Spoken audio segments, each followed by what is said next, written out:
My name is Miles Jackson.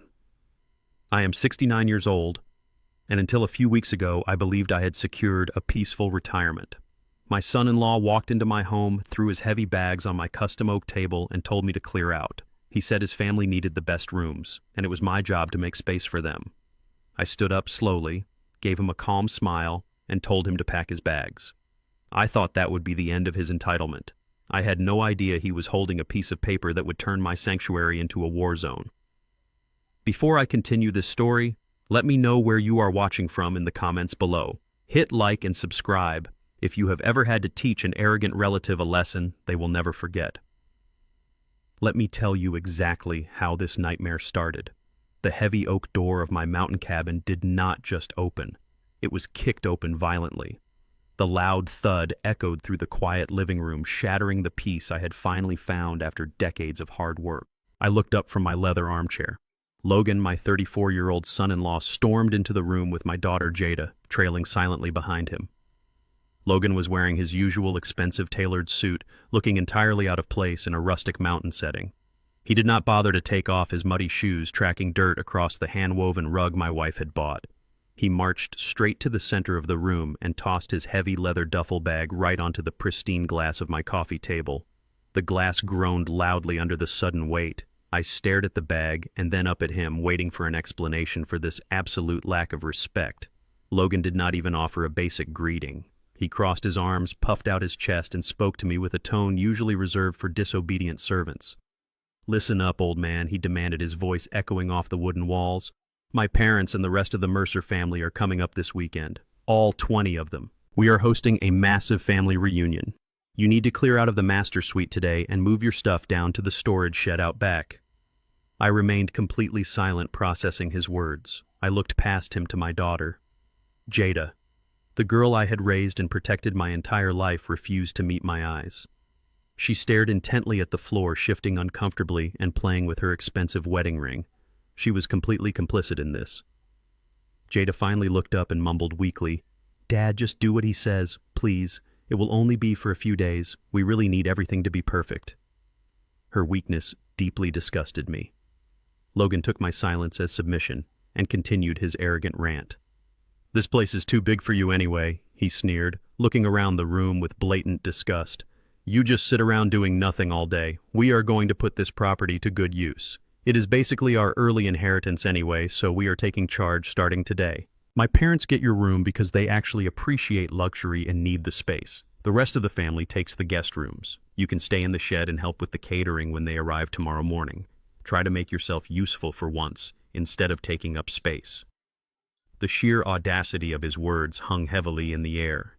This arrogant boy believed he could walk into my home and command me like a hired hand. I slowly uncrossed my legs and stood up from my chair. I am a tall man, and despite my age, I am still built like the engineer I spent my life being. I walked around the coffee table until I was standing inches away from him, forcing him to look up slightly. I gave him a very calm, completely cold smile. "I am going to give you exactly 5 seconds to take that bag off my table," I said, my voice low and dangerously steady. "And then you are going to pack your bags and get off my property." Logan had no idea who he was dealing with. He looked at me and saw an old, retired black man who liked to go fishing on the weekends. He thought I was soft. He thought this cabin was some lucky windfall or a generic asset to be seized. He did not know that I spent 40 years working as a chief structural engineer for one of the largest commercial real estate firms in the country. I did not get a trust fund. I did not inherit a single dime. I climbed scaffolding in freezing rain. I managed cutthroat contractors, and I dealt with corporate sharks who thought they were born to rule the world. I bought this land 20 years ago when it was nothing but dirt and pine trees. I poured every ounce of my blood, sweat, and tears into building this cabin. I laid the foundation. I designed the structural framework. I paid for every wooden beam and every stone in that fireplace with my own labor. This place was my sanctuary. I built it for my late wife, Corinne. It was supposed to be our peaceful retreat away from the noise and greed of the city. Since she passed away, it has been the only place where I truly feel close to her. Every corner of this house holds a memory of the life we built together. Now, this entitled finance director who married my daughter thought he could just swoop in and claim my sanctuary as his own weekend resort.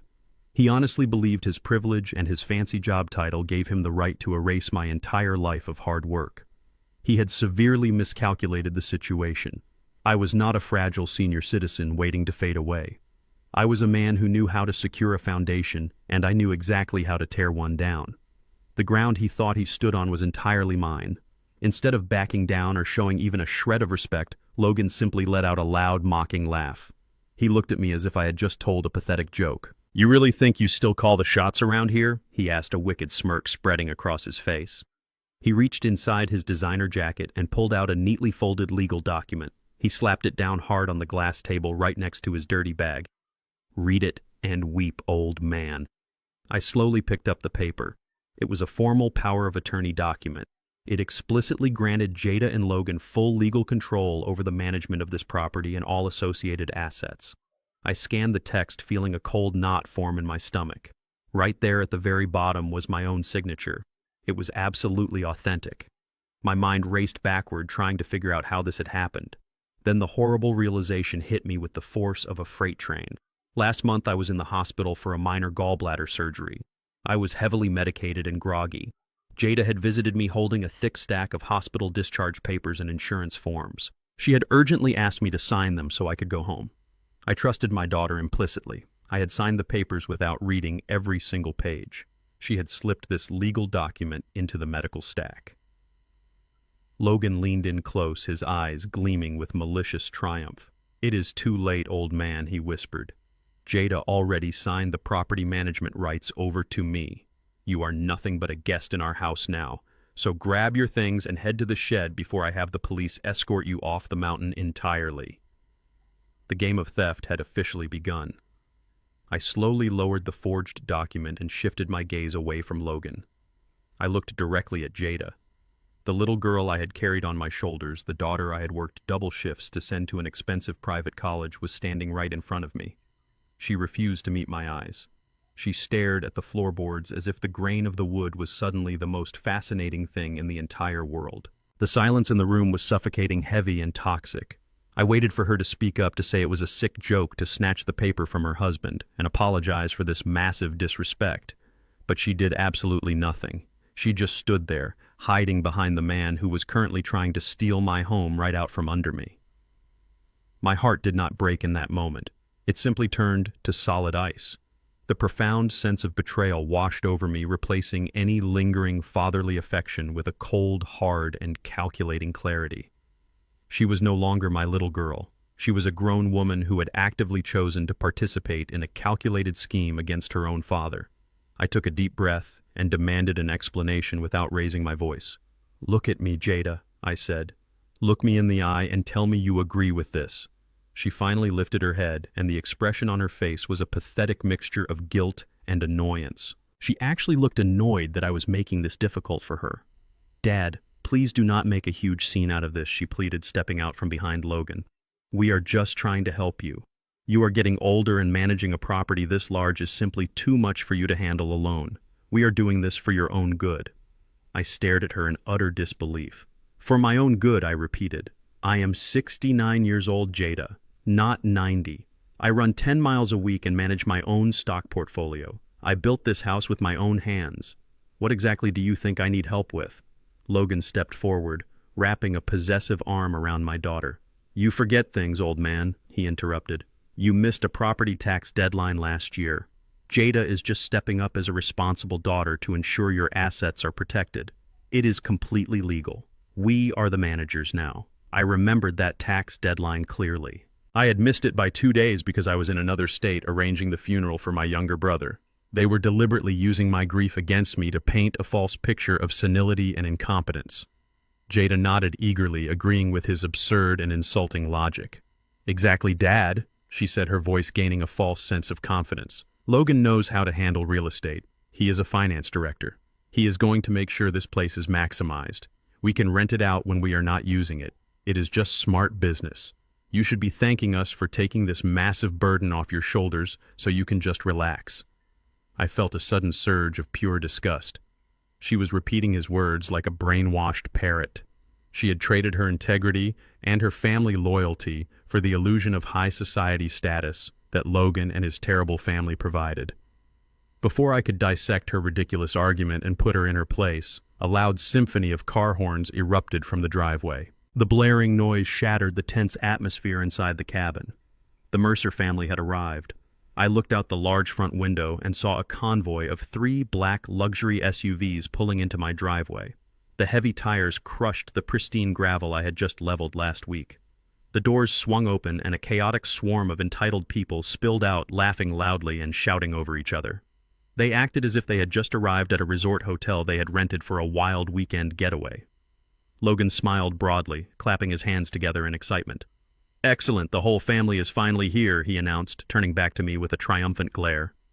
"Remember what I said, old man. Head down to the shed and stay out of our way. We have a lot of unpacking to do, and we do not need you crowding the living space." I watched the chaotic scene outside my window while the harsh reality of their deception fully settled into my mind. I pieced together the events of the past month with the precision of the structural engineer I had always been. It was not just a spontaneous act of greed, it was a meticulously planned ambush designed to catch me at my weakest moment. 4 weeks ago, I was admitted to the hospital for a routine gallbladder removal surgery. The procedure was successful, but the heavy anesthesia and pain medication left me highly disoriented for a couple of days. Jada had visited me every single afternoon during my recovery. I thought she was being a devoted and loving daughter. She brought me hot soup, held my hand, and talked endlessly about how worried she had been for my health. On the day I was finally scheduled to be discharged, she walked into my hospital room holding a thick clipboard full of dense documents. She told me they were standard hospital release forms and complex insurance waivers that needed my immediate authorization. She pointed to the bottom of the pages telling me exactly where to sign so we could finally go home and I could rest in my own bed. I trusted her completely because she was my flesh and blood. I signed every single page she placed in front of me without bothering to put on my reading glasses or checking the fine print. She had carefully slipped that power of attorney document right into the middle of the medical stack. My own daughter had weaponized my illness, my grogginess, and my absolute trust to steal the very roof over my head. Corinne, my late wife, had always warned me about this. She saw things I refused to see. Corinne always said that Jada's desperation to fit in with the wealthy elite and her constant need for validation would eventually corrupt her morals. I never wanted to believe it. I always wanted to see the best in my child. But standing here now, looking at that forged signature on a stolen document, I realized Corinne had been absolutely right all along. The sweet daughter we raised was entirely gone, replaced by a stranger blinded by greed and shallow ambition. She had sold me out for the approval of a family that did not even respect her. The heavy front door swung open again, and Richard Mercer walked in. Richard was Logan's father, a man who carried himself with the unearned arrogance of someone who had inherited all his wealth and never worked a hard day in his life. He wore a crisp polo shirt and expensive loafers, looking around my custom-built cabin with a critical, judgmental eye. He did not bother to greet me or even acknowledge my existence as a human being. He looked at me the way one looks at a piece of broken furniture that needs to be hauled away to the dump. "Ah, the rustic charm," he muttered loud enough for everyone to hear. "It will need a complete remodel, but the land has some decent potential."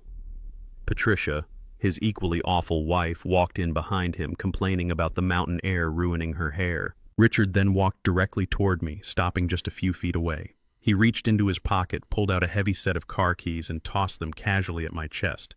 I caught them out of pure reflex before they hit the floor. "Hey, buddy," he said with a condescending smirk, using a tone you would use on a valet at a restaurant. "The black SUV is blocking the driveway. Park it around the side and then start bringing our luggage up to the master bedroom. Make sure you do not scratch the leather bags, they cost more than you make in a year." Logan and Jada stood there watching the entire interaction. Logan was grinning from ear to ear, clearly enjoying my profound humiliation. Jada looked away again, too cowardly to intervene or defend her own father.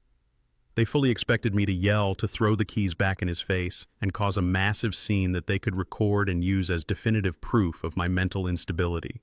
But I did not give them that satisfaction. I did not scream. I did not throw a tantrum. I simply closed my hand around the heavy keys, gave Richard a blank, emotionless stare, and turned toward the door. I walked out into the cold mountain air, heading straight for his luxury vehicle. but I had absolutely no intention of parking his car or carrying his expensive bags. As soon as I was out of their sight, I reached into the deep pocket of my jacket and switched on the micro voice recorder. It was a habit I kept from my days negotiating with corrupt contractors on massive building sites. I always recorded hostile interactions. The game of theft had escalated, and they had absolutely no idea that I was already holding all the winning cards.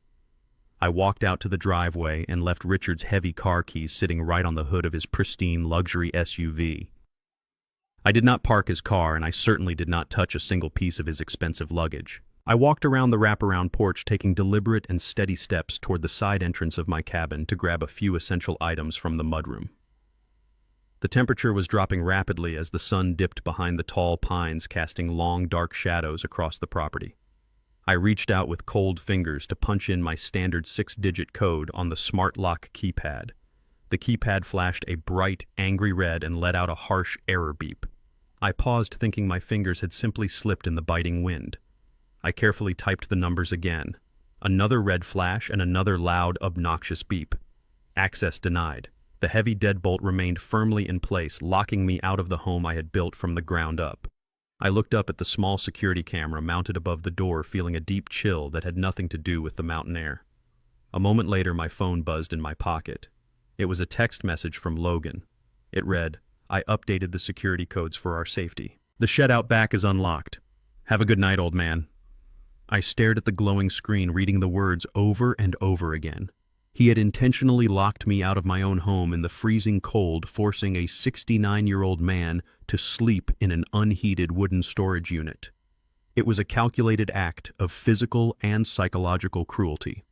I stood on the porch for a long moment, letting the biting wind hit my face and bite through my light jacket. Through the large living room windows, I could see the warm golden light spilling out onto the deck.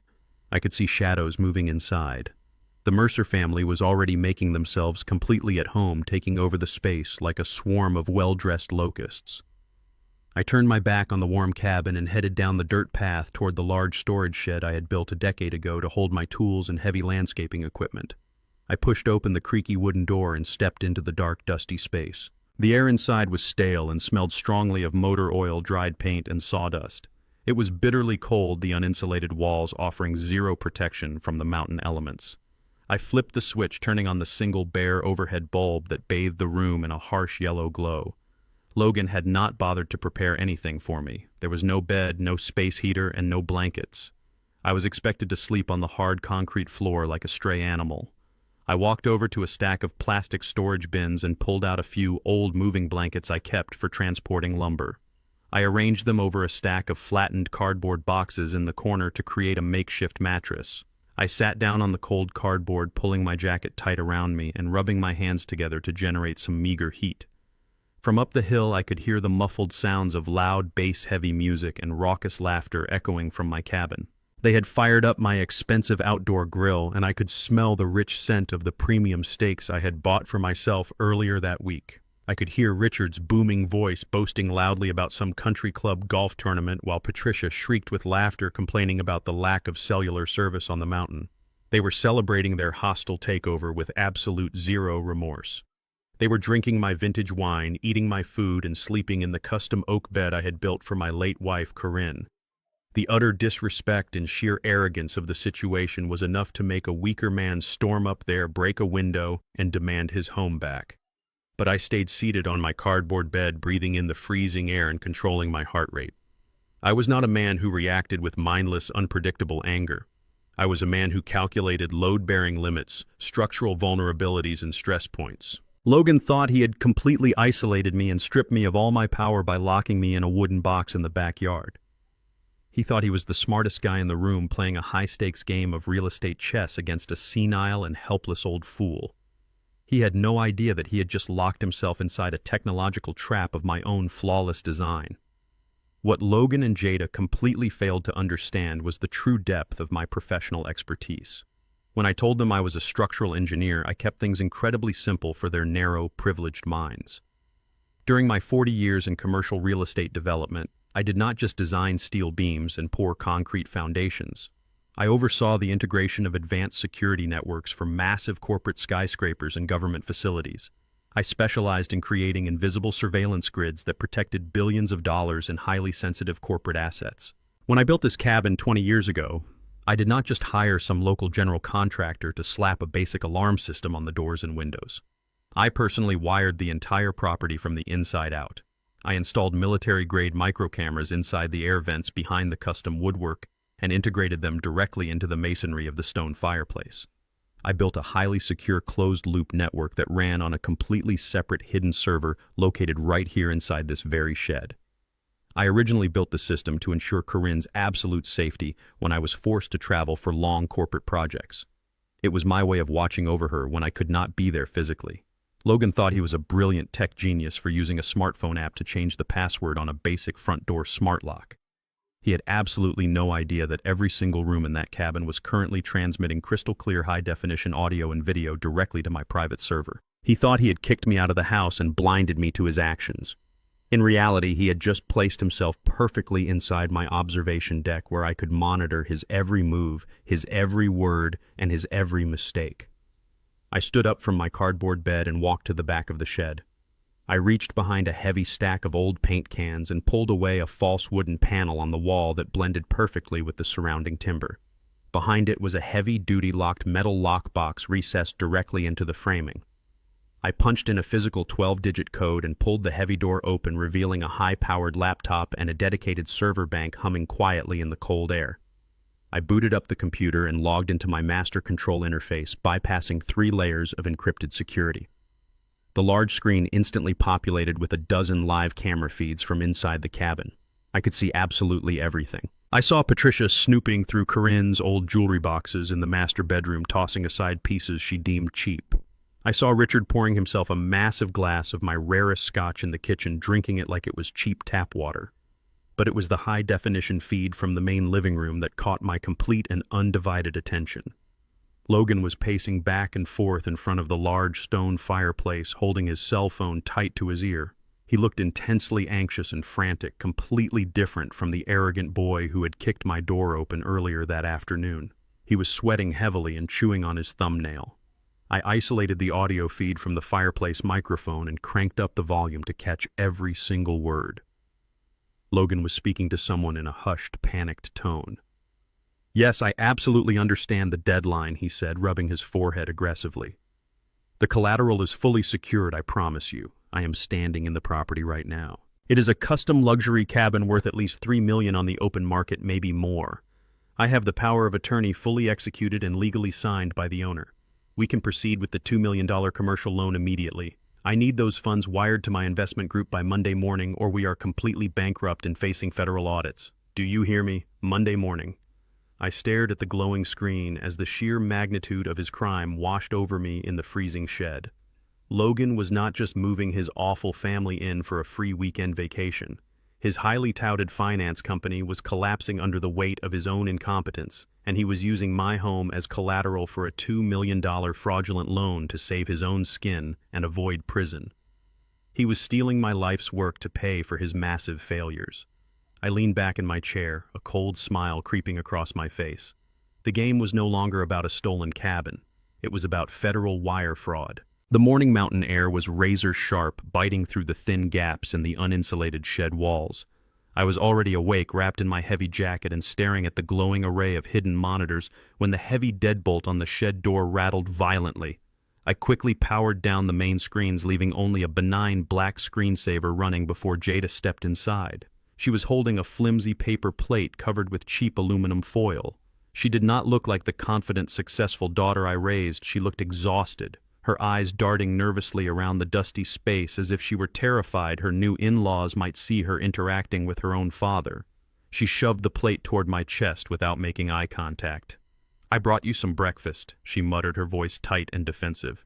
"It is just some leftover pancakes and eggs from the catering spread," Logan ordered for everyone. "Please just eat it and stay quiet today, Dad. Do not come up to the main house and do not make a scene. Logan's parents are already stressed about the high altitude, and the very last thing I need is you embarrassing me in front of them.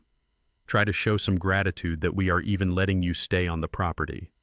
I slowly took the flimsy paper plate from her shaking hands. The food was ice cold, the pancakes stiff, and the eggs rubbery and unappetizing. It was the literal scraps from the table of the people who had forcefully invaded my sanctuary. I looked down at the pathetic meal and then looked back up at the grown woman standing before me. I did not yell, and I did not throw the plate back at her face. I simply peeled back the foil, took a slow, deliberate bite of the cold bread and chewed it in complete silence while staring directly into her eyes. The heavy silence stretched out, making her increasingly uncomfortable. She crossed her arms, defensive and highly impatient, tapping her expensive leather boots against the concrete floor. "What is that look supposed to mean?" she snapped, her voice cracking slightly. "We are dealing with a lot right now, Dad. Logan is under immense pressure with his investment firm, and we are trying to manage your assets before you run this entire place into the ground due to your age. You should be thanking him for stepping up." Without waiting for my response, she turned on her expensive heels and marched out of the shed, slamming the heavy wooden door shut behind her. The loud sound echoed in the small space, sealing me back into my cold wooden cage. I set the plate aside untouched. The time for fatherly patience and understanding had officially expired. I turned back to the false wall and booted up my hidden server bank.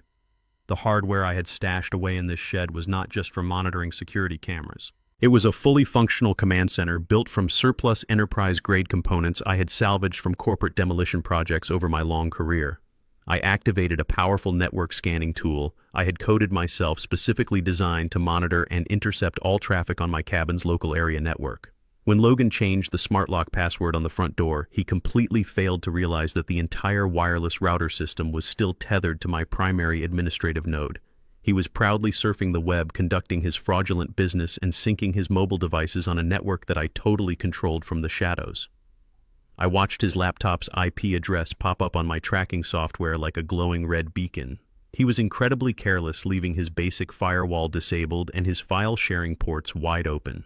It took me less than 3 minutes to bypass his basic user passwords and gain full remote administrative access to his entire hard drive. I began pulling down gigabytes of his personal and professional data directly into my secure encrypted server. I was not just looking for evidence of the bank loan anymore. I was looking to completely dismantle his entire life piece by piece and ruin his future. I sat in the freezing shed watching the progress bar fill up on my monitor. Every single document he thought was hidden was now firmly in my grasp. The arrogance of youth is always underestimating the quiet patience of age. Logan thought his corporate background made him untouchable, but he was playing in a digital sandbox I had helped construct decades ago. I meticulously categorized his emails, his bank statements, and his hidden liabilities. I was building a solid, airtight cage around him without him even realizing the walls were closing in. As the encrypted files downloaded into my server, I began to piece together the pathetic reality of Logan's so-called financial empire. For the past 5 years, the Mercer family had paraded around high society country clubs, boasting endlessly about their elite investment fund. They drove leased luxury vehicles, wore designer clothes, bought on massive credit lines, and threw lavish, extravagant parties to project an image of untouchable generational wealth. But the internal spreadsheets and hidden accounting logs I was unearthing told a completely different and devastating story. The Mercer Fund was a spectacular, catastrophic failure. Logan had made a series of incredibly arrogant and disastrous bets on commercial retail spaces right before the real estate market dramatically shifted. His firm was currently bleeding capital at an unsustainable and alarming rate. He owed millions to aggressive private investors, and his corporate accounts were critically overdrawn, facing imminent default. The lavish lifestyle they were flaunting in my cabin was nothing more than a desperate hollow facade built entirely on mounting debt and constant lies. They were completely broke. Richard Mercer, the man who had tossed his car keys at my chest like I was a low-level peasant, had quietly filed for silent bankruptcy 2 years ago to dodge his creditors. Logan was desperately trying to secure this $2 million commercial loan, using my unencumbered $3 million cabin as collateral just to cover his immediate margin calls and avoid federal prosecution for misappropriating his clients' funds. My mountain property was the absolute only life raft keeping this pathetic family of arrogant frauds from drowning in the financial ruin they had created for themselves. I was not just dealing with entitled, annoying relatives throwing a party. I was dealing with desperate, cornered criminals who had absolutely nothing left to lose and everything to steal from me. I continued sifting through his heavily unorganized directories, opening private folders labeled with aggressive corporate acronyms and shady banking terms. Then a specific file name caught my eye, standing out drastically from the sea of dry financial documents. It was a highly classified PDF document sitting in a hidden subfolder labeled Legal Contingencies. The file was simply named Medical Record Miles Jackson. My blood ran completely cold as I double-clicked the file and watched the digital document load on my large screen. It was a formal diagnostic report bearing the official letterhead of a prominent private psychiatric clinic located in the city. I scanned the pages rapidly, reading the clinical descriptions of my supposed mental state. The fabricated report detailed severe memory loss, erratic behavioral outbursts, aggressive physical tendencies, and a complete inability to manage basic personal hygiene or complex financial responsibilities. I scrolled down to the final page where the concluding diagnosis was stamped in bold black letters. Stage 2 Alzheimer's disease. The signature at the very bottom belonged to a Dr. Eris Thorne, a highly expensive and notoriously unethical specialist known for catering to wealthy, desperate clients. I had never met this man in my entire life. I had never once stepped foot inside his expensive clinic. Yet here was a legally binding document detailing my rapid mental decline and explicitly recommending that my son-in-law, Logan Mercer, be granted immediate and permanent legal guardianship over my person and my entire estate. Logan had not just forged a simple power of attorney. He had purchased a fraudulent medical diagnosis to completely erase my civil rights and strip me of my autonomy. He was actively planning to lock me away in a secure psychiatric facility while he drained my life savings to pay off his massive debts. I leaned forward in the freezing shed, staring at the forged signature on the screen. The game had just escalated from property theft to outright kidnapping. They were trying to erase me from society so they could freely consume everything I had spent a lifetime building. I clenched my fists until my knuckles turned white. My breathing slowed as a deep, chilling resolve settled over me. I was not going to simply defend my property anymore. I was going to utterly destroy them and ensure they never had the power to victimize anyone else ever again. The trap was set, and Logan was blindly walking right into it. The afternoon sun baked the mountain air as the Mercer family moved their lavish party out to the massive wooden deck I had built by hand. The heavy scent of expensive Wagyu beef and imported cigars drifted down to my cold storage shed. I watched them through the security cameras, playing the part of the perfect wealthy family. Logan was holding court near the stainless steel grill, holding a glass of scotch and laughing loudly. The heavy wooden door to my shed creaked open again. This time it was not Jada. Logan stood in the doorway, blocking the sunlight. He had a smug, twisted smile on his face. "Come on out, old man," he commanded, waving his hand dismissively. "We have a special guest who wants to meet you. It would be rude to keep you locked up all day." I stepped out of the dark shed and blinked against the bright sunlight. Standing next to Logan on the manicured lawn was a tall, thin white man in a tailored linen suit holding an expensive leather briefcase. He had cold, calculating eyes that scanned me from head to toe. "This is Dr. Eris Thorne." Logan announced, his voice dripping with fake concern. "He is a very close family friend who came all the way up here just to check on your health today." Dr. Thorne stepped forward and offered a soft, clammy hand. It was the exact same man whose forged signature was at the bottom of my fake Alzheimer diagnosis. I took his hand and immediately forced my own fingers to tremble violently. I let my shoulders slump forward, adopting the posture of a frail, confused, and highly vulnerable old man. "Hello, Miles," Dr. Thorne said, speaking to me in a slow, exaggerated tone usually reserved for toddlers or the severely impaired. "Logan tells me you have been having some trouble remembering things lately. How are we feeling today?" I looked around the yard, acting as if I was completely disoriented by the noise and the crowd of arrogant strangers. "Who are all these people?" I mumbled, my voice shaking perfectly. "Why are they in my house?" I thought Corinne was making dinner tonight. Mentioning my late wife as if she were still alive was a calculated move. I saw Logan exchange a highly satisfied smirk with the corrupt doctor. Dr. Thorne pulled a small notepad from his jacket pocket and clicked a silver pen. "Corinne passed away 5 years ago, Miles," he said slowly, watching my reaction like a hawk. "Do you know what year it is right now? Can you tell me who the current president is?" He was rapidly firing standard cognitive assessment questions at me outside of a clinical setting without any medical authorization. He was building his fraudulent case right in front of my face, trying to goad me into an aggressive outburst. If I yelled or demanded he leave my property, he would document it as paranoid aggression. If I refused to speak, he would document it as catatonic withdrawal. I played his sick game flawlessly. I stuttered heavily, mispronounced basic words, and pretended I could not remember Logan's name, calling him the loud boy. I let a thin line of drool pool at the corner of my mouth. I stared blankly at the trees and asked if it was time to go to work at the factory. I gave them an absolute masterclass in senile dementia. Dr. Thorne nodded sympathetically while scribbling furiously on his notepad. "It is okay, Miles," he whispered, placing a patronizing hand on my shoulder. "We are going to get you the specialized help you desperately need. You are not going to have to worry about taking care of yourself or your finances ever again. Logan and Jada are going to make sure you are kept totally safe in a secure medical facility." The sheer evil of their plan was staggering to witness in person. They were standing in my yard, drinking my alcohol, and actively plotting to strip away my fundamental human rights. They thought I was a broken vessel ready to be discarded into a locked ward. They looked at my skin color, my age, and my dusty clothes and assumed I was a helpless target who lacked the resources to fight back. They completely failed to realize the vast network of power I had spent 40 years cultivating in the shadows of the commercial real estate world. When you manage billion-dollar construction projects across the country, you do not just work with local architects and plumbers. You build deep, lifelong relationships with corporate sharks, ruthless defense attorneys, and aggressive federal investigators. I knew exactly what Dr. Thorne and Logan were doing, and I knew the exact legal statutes they were blatantly violating. Falsifying a medical diagnostic report for financial gain is a severe federal offense. Conspiracy to commit medical fraud and elder abuse carries mandatory minimum sentencing. Identity theft and wire fraud added another decade to the equation.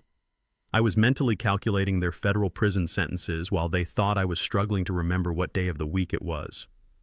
I had a team of elite legal professionals who owed me massive favors just waiting for my signal to strike. I did not need to scream or throw punches to defend myself against these arrogant fools. I just needed to let them thoroughly document their own catastrophic crimes.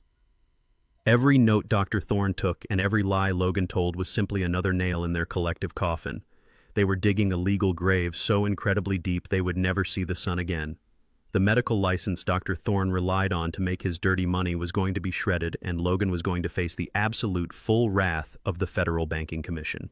They thought their white privilege and fake wealth made them untouchable in a system designed to crush people who looked like me.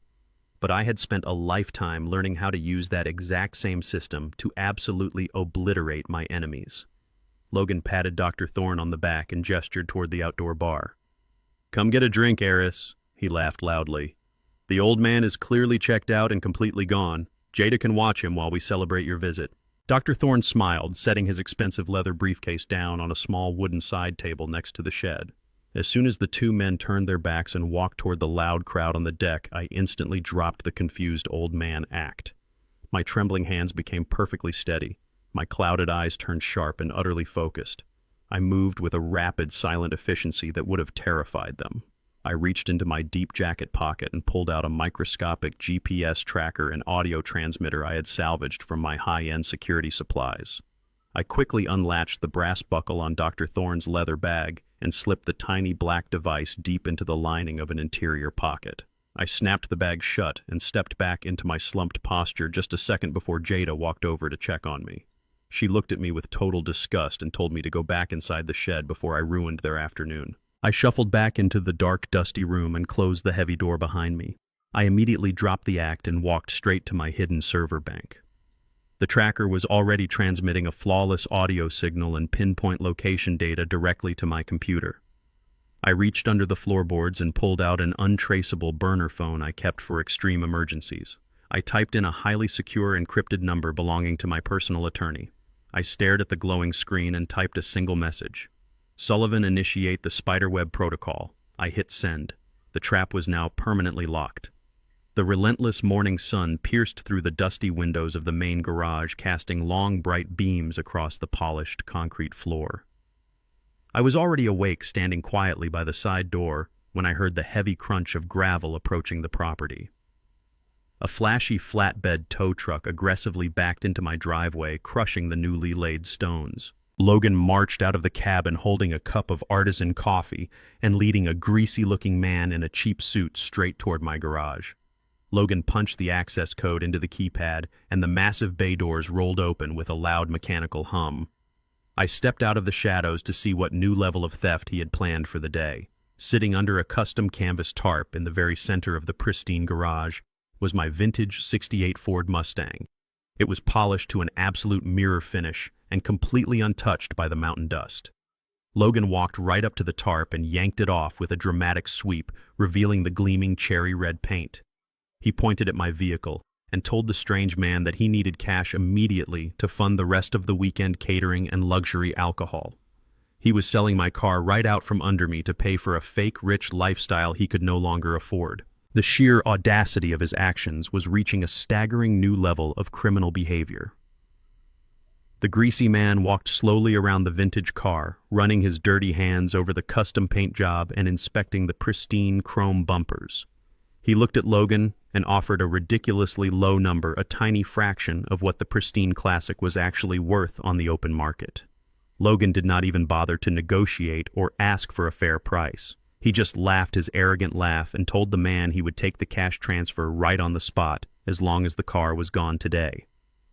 I stepped forward out of the shadows, making my physical presence known in the large space. Logan rolled his eyes and sighed heavily, acting as if I was a stray dog that had wandered into his high-end showroom. He told the buyer to ignore the old man, pointing a highly dismissive finger directly at my chest. He declared that I was just a broke freeloader who had been living off his wife's family for years, and he insisted that I did not own anything here anymore. He proudly proclaimed that he was the legal owner of this entire estate and everything inside it, including this garage space. The buyer looked slightly uncomfortable, looking back and forth between me and the arrogant boy in the tailored suit. His intense greed quickly overpowered any moral hesitation he might have had about the shady transaction. Logan pulled out the forged power of attorney document again, waving it around like a magic wand that gave him absolute permission to strip my life bare. He signed a blank bill of sale, transferring ownership of my vehicle directly to the stranger. He grabbed a pen and forged my name right there on the hood of my own car, pressing hard into the metal. I watched his eyes scan the cash. He sneered at me and told me that this money would finally be used for something worthwhile instead of gathering dust. He told me that my era was over, and it was time for the new generation to take the reins. I stood perfectly still with my arms crossed tightly over my chest. I did not shout, and I did not try to physically stop them from taking the vehicle. The buyer handed Logan a thick envelope of $100 bills and told his driver to hook the Mustang up to the flatbed truck. Logan counted the money with a sickening grin on his face, looking at me as if he had just conquered the world. He told me I should be grateful he was getting rid of the old junk taking up space in his new garage so he could park his luxury SUV inside. Logan looked at the car and saw a piece of old metal he could quickly liquidate to buy more expensive liquor for his pathetic fake rich parents. He had absolutely no idea what that cherry red Mustang actually represented to me and my family. I did not buy that car for myself. I bought it 30 years ago for my late wife, Corinne. It was her absolute dream car, and she treated it like a member of the family. She used to drive it down the coastal highways with the windows rolled down, the radio playing her favorite soul music while she sang at the top of her lungs. When she got sick and could no longer drive, I spent every single weekend in this exact garage, restoring the engine and polishing the chrome just to see her smile when she looked out the bedroom window. That car was a holy relic of the woman I loved more than anything in this world. It was a tangible piece of her vibrant spirit that I had fiercely protected since the day she passed away. Taking my cabin was an act of financial desperation and greedy entitlement that I was willing to handle with cold legal precision. Putting his filthy hands on Corinne's car and selling it to a sleazy stranger for weekend party funds crossed a fatal and unforgivable boundary. He had just signed his own absolute death warrant in my eyes. I was entirely willing to let the legal system handle his financial crimes and put him in a white-collar prison for wire fraud. Touching her memory meant I was going to ensure he never knew a single day of peace for the rest of his miserable life. The rage inside me evolved from a slow burn into an absolute freezing zero clarity. He was no longer just a thief, he was a target marked for complete annihilation. I watched in total silence as the tow truck driver secured the heavy steel chains to the undercarriage of Corinne's beautiful car. The loud clanking of the metal echoed in the empty garage like a solemn funeral bell, ringing out a final warning. The greasy buyer shook Logan's hand one last time and climbed into the passenger seat of the massive tow truck. As the truck slowly rumbled down my long gravel driveway, carrying a massive piece of my heart away, Logan turned to me with a wicked, arrogant smile. He patted the thick envelope of cash hidden in his tailored jacket pocket and told me to go clean the guest bathrooms before the rest of his loud family woke up. He turned his back and strutted confidently toward the warm cabin, completely oblivious to the catastrophic legal mistake he had just made. As soon as he was out of sight, I pulled the hidden burner phone from my deep jacket pocket. I zoomed in and snapped a crystal-clear, high-definition photograph of the tow truck's license plate and the business logo printed on the side of the door. Then I walked over to the wooden workbench where Logan had carelessly tossed the carbon copy of the fraudulent bill of sale.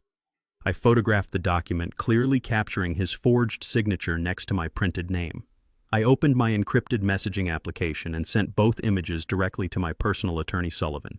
I typed a brief, highly specific message underneath the photos. I wrote that Logan Mercer just sold a stolen vehicle across state lines using forged documents, and I instructed him to add grand theft auto and interstate trafficking of stolen goods to the federal indictment list.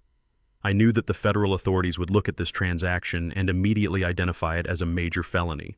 Stealing a classic car worth six figures and selling it for quick cash was the exact kind of sloppy desperation that aggressive prosecutors love to tear apart in federal court. Logan thought he had outsmarted a helpless old man, but he was literally handing me the concrete evidence I needed to lock him inside a federal penitentiary for the next decade of his life.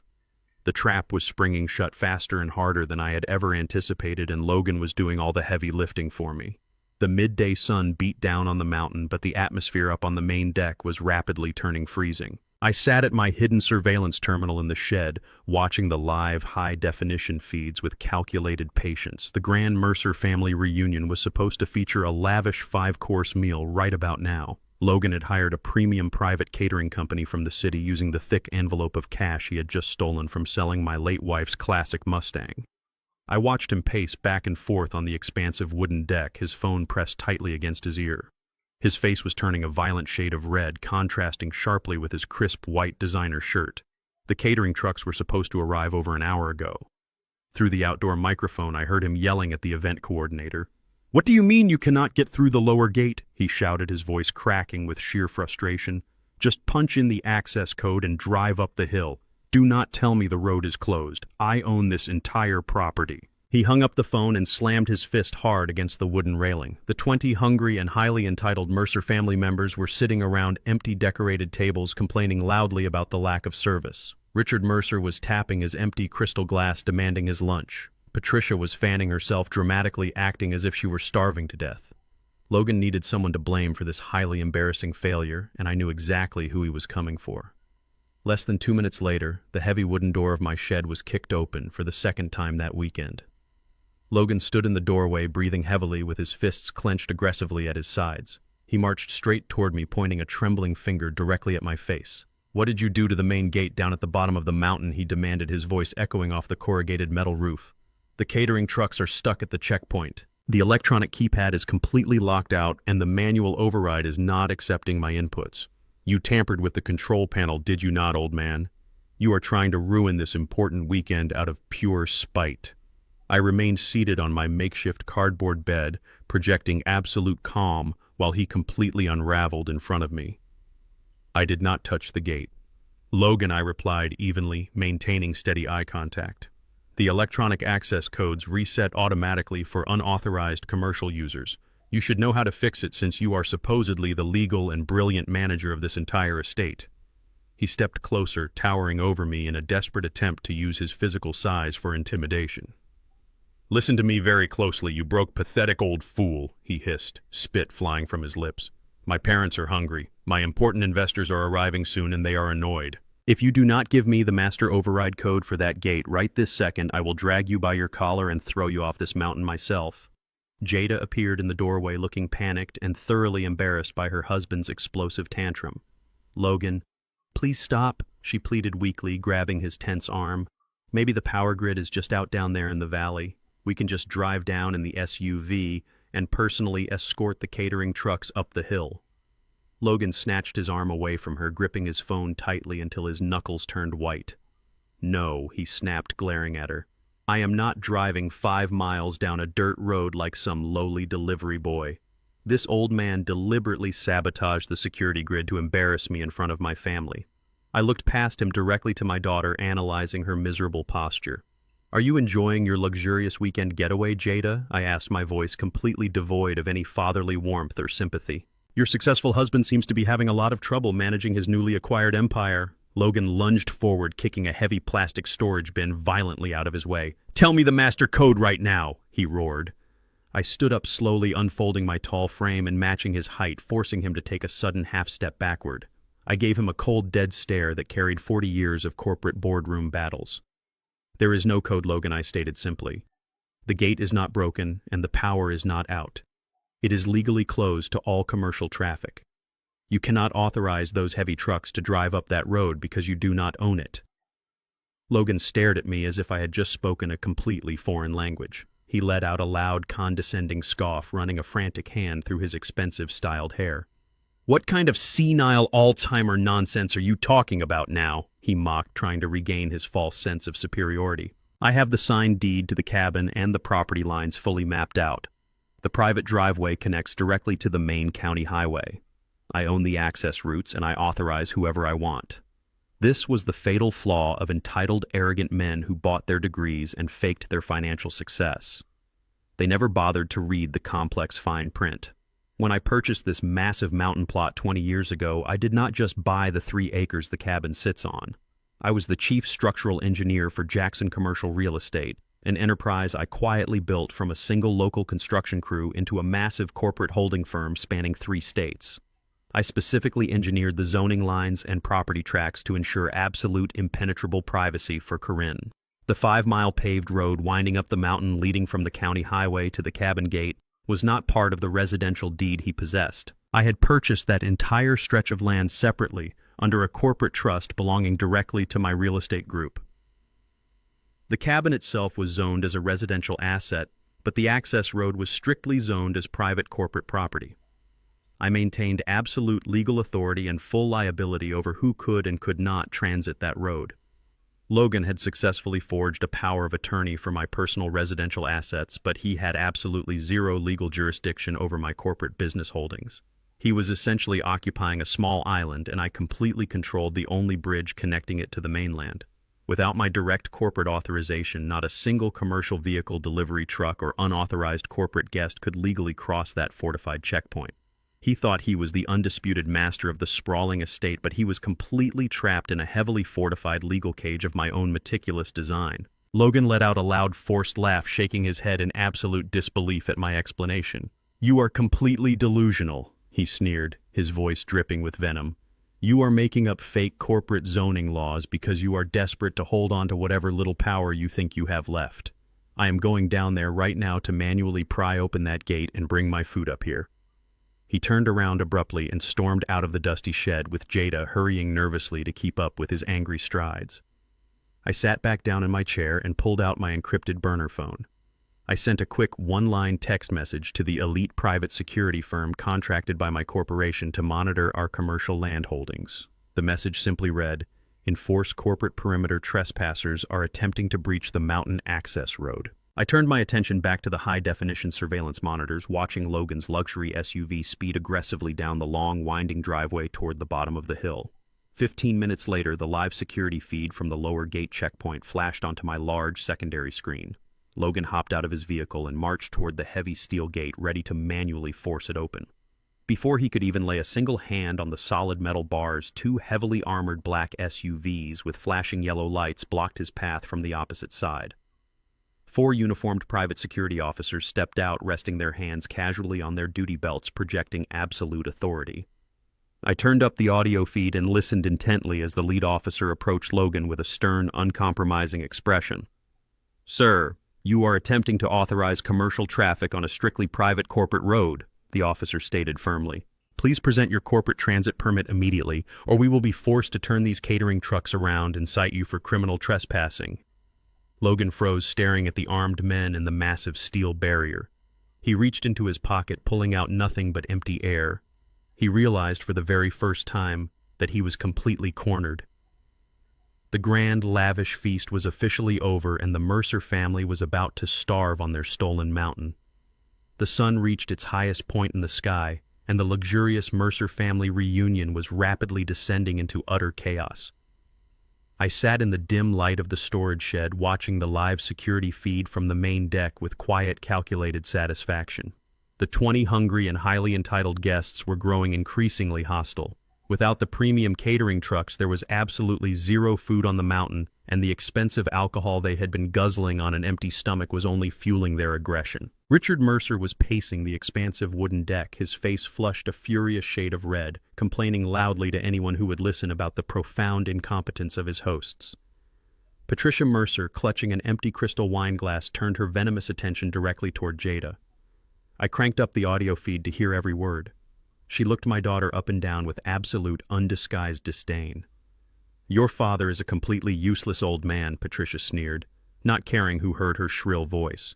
"We graciously allow him to stay on this property, and he repays us by ruining our entire weekend. He is a massive embarrassment to this family, Jada. You need to go down to that dirty shed right now and demand he fix this immediately, or he can pack his bags and walk down the mountain today." Jada, utterly desperate to please these awful fake rich people, nodded frantically. She turned on her heels and practically sprinted down the dirt path toward my location. The heavy wooden door flew open and Jada burst into the dusty shed. Her face was streaked with tears of deep humiliation, and her chest heaved as she tried to catch her breath. "Dad, you have to stop this childish game right now," she pleaded, her voice a pathetic mix of whining and demanding. "Logan just called from the bottom of the hill. The armed security guards will not let the food trucks pass the lower checkpoint. You have to call whoever you know and fix this gate issue immediately. You are completely ruining everything for us." I remained perfectly still, sitting in front of my darkened computer screens. I did not offer her a chair, a tissue, or a shred of fatherly comfort. "You want me to fix the gate so your husband can feed the people who just called me a useless old man?" I asked, my voice as cold and hard as winter ice. Jada stamped her expensive leather boot on the concrete floor like a spoiled, petulant child. "You owe them a massive apology," she demanded, pointing a trembling finger at me. "You are making me look terrible in front of my new family. They are important, powerful people, Dad. You need to march up there, apologize to Richard and Patricia for this massive inconvenience, and then get on your phone and unlock that private road." I looked at the grown woman standing in front of me. The sheer blinding audacity of her demands was staggering to witness. I decided it was time to test the absolute limits of her moral corruption. I stood up slowly and walked toward her until we were merely inches apart. "Let me ask you a very simple, direct question, Jada," I said, maintaining intense, unbreakable eye contact. "Did you know that Logan used my forged signature to use this entire cabin as collateral for a $2 million commercial loan?" Jada froze completely. The angry flush drained entirely from her face, leaving her pale and visibly shaking. She looked away, her eyes darting toward the heavy wooden door as if desperately searching for an escape route. "You knew," I stated, the realization hitting me with absolute, undeniable certainty. She swallowed hard, and then, instead of apologizing or showing any genuine remorse, she defensively crossed her arms over her chest. "Logan is going through a temporary liquidity crisis right now," she argued, her voice rising in a frantic, high-pitched defense. "The commercial market shifted unexpectedly. We just need to leverage the massive equity in this property to save his investment fund from going under. You have plenty of money, Dad. You have investments. For our future, what is wrong with you, sacrificing a little bit to help your own daughter succeed? He is going to pay it all back once the market stabilizes. You are just being incredibly selfish and stubborn." I stared at her, feeling a profound, irreversible internal shift taking place inside my chest. For 32 years, I had poured every single ounce of my soul, my sweat, and my financial resources into protecting and providing for this girl. When her mother, Corinne, passed away, I made a silent, sacred vow at her graveside to ensure Jada never wanted for anything in this harsh world. I paid cash for her elite private schools, funded her lavish European summer backpacking trips, and paid for the wildly extravagant wedding to a man I instantly knew was a shallow, incompetent fraud. I did it all because I naively believed that providing unconditional love and endless financial support would eventually build her character. I thought my relentless backing would give her a rock-solid foundation of security. But looking at her right now, desperately defending a man who was actively committing massive federal fraud against her own father, I realized my unconditional love had tragically mutated into a toxic enabler. She was not a helpless victim of Logan's emotional manipulation. She was a fully willing, calculating participant. She had eagerly absorbed the Mercer family's fake entitled values and consciously decided that my lifelong hard work was simply a convenient resource to be plundered for her social status. The sweet daughter Corinne and I had raised was completely dead and gone, entirely replaced by a greedy, unrecognizable stranger who viewed my ultimate sacrifice as her basic, expected inheritance. In that exact moment, the final lingering thread of my paternal affection snapped entirely. The warm, fatherly instinct was extinguished, leaving behind absolutely nothing but a cold, clinical, and ruthlessly calculating detachment. I was no longer a father dealing with a misguided, confused child. I was a seasoned corporate survivor dealing with a hostile, dangerous parasite who had actively breached my secure perimeter. I took a slow step back and gave her a chillingly blank, emotionless stare. "You have completely chosen your new family, Jada," I said, my voice dangerously soft, but carrying the absolute weight of a final judgment. "So you can go back up there and starve with them."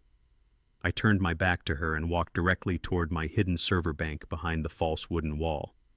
Jada shrieked in extreme frustration, kicking a plastic bucket across the concrete floor before turning around and storming out of the shed, slamming the heavy wooden door violently behind her. As soon as the metal latch clicked shut, I pulled away the wooden panel and brought my high-definition monitors to life. I opened the highly secure digital folder containing all the intercepted and categorized documents. The forged power of attorney, the fake Alzheimer's medical diagnosis illegally signed by Dr. Thorne, the fraudulent bill of sale for Corinne's classic Mustang, and the extensive, highly detailed internal ledgers proving Logan's massive corporate insolvency. I opened a highly secure encrypted email portal routed through a specialized offshore virtual private network. I attached every single damning file into one massive, undeniable digital dossier. I addressed the encrypted email directly to the lead investigating agent at the Federal Bureau of Investigation, white-collar crime division in our specific district, a ruthless man I had personally collaborated with years ago during a massive municipal corruption case. In the subject line, I typed, "Comprehensive evidence of ongoing interstate wire fraud, medical forgery, and identity theft by Logan Mercer." I did not hesitate for a single fleeting second. I reached out and clicked the send button. The progress bar flashed a bright, solid green, confirming the successful transmission of the deadly digital payload. The federal trap was officially and permanently sprung, and the rapid countdown to their absolute destruction had just begun. The afternoon dragged on, and the atmosphere on the mountain turned incredibly hostile. The Mercer family was starving, furious, and completely out of alcohol. Logan had to pivot his strategy to save his collapsing financial empire. He could not feed his entitled family, but he desperately needed to secure his $2 million commercial loan before Monday morning to avoid federal bankruptcy. Through my surveillance monitors, I watched him orchestrate his final, most desperate move. He had managed to bypass the blocked catering trucks by inviting the one man who could single-handedly authorize his fraudulent loan application. A black, heavily armored luxury SUV pulled into the crushed gravel driveway, bypassing the lower gate using a high-level corporate access code. The man stepping out of the massive vehicle was Arthur Sterling, the highly influential chairman of the Sterling Vanguard Investment Fund. Logan practically sprinted out of the front door to greet him, smoothing his wrinkled designer suit and plastering on a fake, confident smile. He was banking everything on this single meeting, hoping to use my massive cabin as the ultimate illusion of wealth to impress the prominent billionaire and finalize the theft. I watched Arthur Sterling walk into the expansive living room, his sharp eyes evaluating the custom stonework and the massive oak beams. Logan stood beside him, puffing out his chest with unearned pride. "Welcome to my private mountain retreat," Arthur Logan boasted, spreading his arms wide as if he had laid the foundation himself. "I recently acquired this entire estate through a family trust. It is fully paid off, highly exclusive, and serves as the perfect collateral for the rapid expansion of our joint venture." Logan was laying the groundwork for his massive federal fraud right in my living room, completely unaware that his every word was being documented. I decided it was the perfect moment to make my physical appearance and assist him in digging his legal grave. I walked to the corner of the shed and pulled out an old grease-stained pair of heavy canvas coveralls and a pair of worn-out leather gardening gloves. I smeared a handful of dark soil across my cheek and jawline to complete the look of a lowly, overworked groundskeeper. I marched out of the shed, walked around the side of the cabin, and entered through the kitchen. I prepared a simple silver tray with 3 cups of hot tea. I pushed open the heavy wooden doors leading into the main living room, walking slowly and keeping my head slightly bowed. Jada and Patricia Mercer were sitting on the expensive leather sofas. Patricia instantly wrinkled her nose in absolute disgust at my dirty appearance, holding her hand over her face. Logan stopped his grand presentation mid-sentence as soon as he saw me enter the room. His face contorted with complete rage. He immediately stepped away from Sterling and marched toward me, lowering his voice into a vicious, threatening hiss. "What the hell do you think you are doing in here, old man?" Logan demanded, grabbing my arm roughly and trying to pull me toward the hallway. "I told you to stay in the shed and keep out of sight. You are tracking dirt all over my clean floors and ruining my incredibly important meeting." He turned back to Sterling and offered a nervous, highly apologetic laugh. "I am so sorry about this, Arthur. This is just the hired help. He is an old groundskeeper who came with the property when I inherited it. He is a little senile and forgets his proper place sometimes. I will have him removed immediately so we can discuss the financial terms of the loan in complete peace." He tightened his grip on my arm, attempting to forcefully shove me out of the room like a stray dog. I stood my ground, my posture solid as an iron beam. I gently pulled my arm out of his aggressive grasp and looked directly past Logan to the prominent billionaire standing near the stone fireplace. What Logan completely failed to comprehend was the actual hidden hierarchy of the commercial real estate world. Arthur Sterling was an incredibly powerful man in the public eye, running a multi-billion-dollar investment fund that graced the covers of national financial magazines. He attended high society galas and commanded absolute respect in the banking sector. But true wealth and absolute power operate entirely in the shadows. Sterling did not build his massive fund alone. 10 years ago, his firm was on the brink of complete liquidation due to aggressive over-leveraging and poor market predictions. I was the silent, unidentified partner who injected $80 million of untraceable corporate capital into his failing enterprise, restructuring his debt and saving him from total bankruptcy. Jackson Commercial Real Estate. My primary holding company owned the absolute majority share of the Sterling Vanguard Investment Fund. Arthur Sterling was not an untouchable billionaire acting on his own authority. He was my direct subordinate. He answered exclusively to me in every major commercial transaction, and he managed my vast portfolio under strict non-disclosure agreements to protect my total privacy. We had acquired downtown skyscrapers and massive shipping ports together without my name ever appearing on a single public document. Logan was actively trying to secure a $2 million loan from a fund that I personally owned, using my own stolen house as the fraudulent collateral. He was literally begging my own employee for my own money. The absolute irony of the situation was almost too perfect to believe. Logan thought he was a financial genius playing in the major leagues, but he was merely an ignorant thief trying to steal a crumb from the picnic of a giant. I stepped fully into the bright light pouring through the massive living room windows, completely ignoring Logan's frantic attempts to block me. I held the silver tray perfectly steady and looked Arthur Sterling dead in the eye without uttering a single word.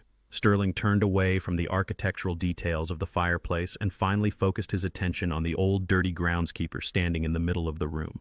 The polite, business-oriented smile vanished from his face in a fraction of a second.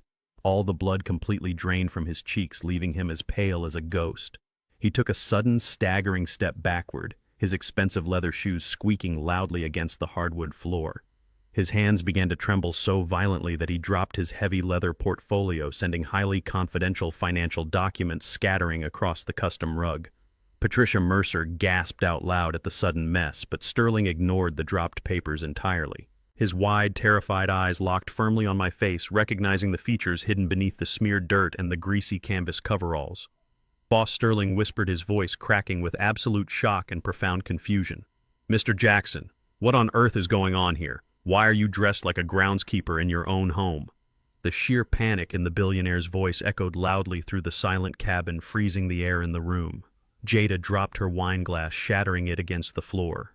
Logan froze entirely, his arms still outstretched toward the hallway. He turned his head back and forth between my calm, dirty face and the terrified investment titan standing across the room. The magnificent illusion of his wealth and power instantly evaporated, leaving him completely exposed and utterly defenseless. The absolute silence that followed Arthur Sterling's panicked words was heavier than solid concrete. The mountain wind howling outside the large glass windows was the only sound left in the entire world. Patricia Mercer sat frozen on the expensive leather sofa, her mouth slightly open, her hand still clutching her throat in profound shock. The arrogant sneer she had worn since she arrived on my property had completely vanished, replaced by a look of sheer, unadulterated terror. Jada stared at the shattered remains of her crystal wine glass on the hardwood floor, completely paralyzed by the sudden catastrophic collapse of her fabricated reality. She could not comprehend how the father she had just dismissed as a useless burden was suddenly commanding the absolute respect of a billionaire titan. But it was Logan's face that told the entire tragic story. The confident, untouchable mask he had worn for years melted away in a single devastating instant. All the blood completely drained from his cheeks, leaving his skin a sickly pale gray. His jaw trembled violently, and his eyes darted back and forth between my calm face and the billionaire he had been so desperately trying to impress.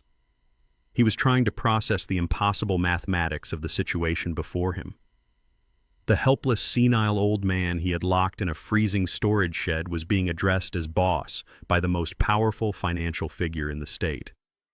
The entire foundation of his fake wealthy life was crumbling beneath his expensive leather shoes, and he was absolutely powerless to stop it. He opened his mouth to speak, but no words came out, only a pathetic, wheezing sound. I slowly lowered the silver tray onto the coffee table, the gentle clink of the porcelain cups sounding like a judge banging his final gavel. I reached up and methodically peeled off my dirty canvas gardening gloves, tossing them casually onto the pristine glass surface, right next to Logan's expensive leather portfolio. I wiped the dark soil from my cheek with a clean handkerchief from my pocket, standing tall and straight, letting my true posture return. I did not raise my voice. I did not need to shout to command the room. True power never has to yell. I reached into the deep inner pocket of my heavy coveralls and pulled out a thick manila envelope. I tossed it onto the glass table directly in front of Arthur Sterling. The heavy thud of the paper made Logan flinch violently, as if he had just been struck. "Go ahead and open it, Arthur," I instructed, maintaining a cold and authoritative tone. "Tell this young man exactly whose money he is trying to borrow today." Arthur Sterling, his hands still visibly shaking, reached out and opened the envelope. He pulled out the thick stack of documents I had meticulously compiled from my hidden server. The first page was the forged power of attorney, clearly displaying my copied signature. The second was the fraudulent $2 million commercial loan application Logan had eagerly submitted to the Sterling Vanguard Investment Fund just hours ago.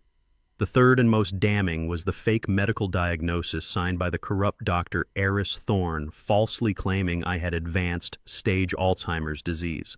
Arthur scanned the documents, his eyes widening in absolute horror as he recognized the blatant criminal fraud sitting right in front of his face. He looked at Logan with an expression of pure, unadulterated disgust. "You submitted a commercial loan application using stolen collateral," Arthur said, his voice rising in professional anger. "You used forged medical documents to bypass the primary stakeholder's authorization and strip away civil rights. This is not just a bad investment strategy. Logan, this is massive federal wire fraud. You are actively trying to steal $2 million from this fund." I took a slow, deliberate step toward my son-in-law, watching him shrink back. "Did you really think you could use my own property to scam my own investment firm?" I asked, my voice echoing off the high wooden beams. "Did you honestly believe you were smart enough to pull off a multi-million-dollar heist against the man who built the very financial infrastructure you are standing on? You are nothing but a pathetic small-time thief wearing a suit you bought on massive credit." Logan was completely and utterly ignorant of the intricate financial webbing that held his fragile world together. When he submitted that desperate loan application to the Sterling Vanguard Investment Fund, he thought he was tapping into a faceless corporate reserve run by distant banking executives. He had absolutely no idea how the massive flow of capital actually worked at that elite level of commercial real estate. The Sterling Fund was primarily a front-facing vehicle used to deploy and multiply the massive cash reserves generated by Jackson Commercial Real Estate. The $2 million Logan was begging for was not generic bank money. It was not a collective investor pool. It was my own personal liquid money. It was the capital I had personally accumulated from decades of developing downtown commercial districts and selling lucrative corporate portfolios to international buyers. If his fraudulent loan had been magically approved, The money wired into his failing company would have been directly extracted from my own private corporate trust. He was literally trying to rob my personal vault to pay off his bad gambling debts and failed retail investments, while simultaneously stealing the very house I lived in to serve as the collateral for the theft. The sheer mathematical irony of his crime was almost beautiful in its total, absolute stupidity. He had spent years looking down on me because of my race, my age, and my quiet, unassuming demeanor, completely failing to realize that I was the silent apex predator in the financial ecosystem he was so desperately trying to survive in. He thought he was hunting a weak, wounded animal, but he had willingly walked directly into the jaws of a lion. He believed his degree and his country club membership made him a genius, but he was just a careless, arrogant boy playing a highly dangerous game of adult chess without knowing how any of the pieces actually moved. The crushing reality of his absolute failure finally snapped whatever fragile thread of sanity Logan had left in his brain. He looked down at the damning documents spread across the glass table detailing his federal crimes. He looked at the billionaire who was now staring at him with complete professional contempt, ready to destroy his career. And then he looked at me, the man he had mocked, humiliated, and tried to lock away in a psychiatric ward just to steal a weekend getaway. The realization that he was facing decades in a federal penitentiary for wire fraud, elder abuse, and identity theft hit him all at once like a physical blow. His breathing became incredibly ragged and shallow, his chest heaving wildly under his tight designer shirt. A primal, desperate panic washed over his face, completely replacing his arrogant charm. The charming son-in-law was dead, and a cornered rat took his place. He let out a raw, guttural scream that sounded like a wounded wild animal trapped in a snare. "Shut up!" he roared, his face twisting into a mask of pure, violent rage. "It is a lie. You are completely setting me up. This is all a fake setup by a crazy old man." Without a single second of warning, Logan completely lost his mind. He lunged across the coffee table, kicking the silver tray and scattering the hot tea everywhere. He knocked the heavy glass surface completely off its wooden base, shattering it into 1,000 pieces. He launched his entire body weight directly at me, his hands outstretched like desperate claws aiming straight for my throat. He was entirely focused on silencing me, on grabbing those documents and tearing them to shreds before anyone else could see them. He was perfectly willing to commit severe physical violence right in front of a major financial witness just to destroy the evidence of his massive failure. The physical attack was sudden, aggressive, and completely unhinged. The illusion of the sophisticated businessman was completely dead, and all that remained was a violent, terrified criminal fighting desperately for his own pathetic life. Logan lunged across the shattered remnants of the coffee table, his face twisted into a mask of pure, unhinged violence. I did not flinch. I did not step back. Before his manicured, desperate fingers could even brush the collar of my heavy canvas coveralls, a massive blur of motion intercepted him mid-air. Arthur Sterling did not travel to remote mountain locations to conduct multi-million-dollar deals without top-tier executive protection. His personal bodyguard, a towering man built like a solid brick wall, stepped out from the shadows of the hallway with terrifying, calculated speed. He caught Logan by the shoulder and throat, using the younger man's own chaotic momentum against him. With a single brutal twist, the bodyguard slammed Logan face first into the hardwood floor. The impact was sickeningly loud, a heavy thud that knocked the wind entirely out of his lungs. Logan groaned, pinned helplessly under the bodyguard's heavy knee, his expensive suit tearing at the shoulder seam. Patricia Mercer finally found her voice. She unleashed a piercing, hysterical shriek that echoed off the vaulted wooden ceilings, clutching her expensive pearls in absolute horror. "Get your hands off my son!" she screamed, her face contorting into a mask of indignant rage. "You are assaulting him. He is the owner of this property. He does not own a single splinter of this property," a new sharply authoritative voice announced from the front entrance. The heavy oak doors swung wide open, revealing my personal attorney, Marcus Sullivan. He was a ruthless legal predator who wore custom three-piece suits like medieval armor. He strode into the chaotic living room with absolute unwavering confidence, carrying a thick leather briefcase that held the legal execution of the entire Mercer family.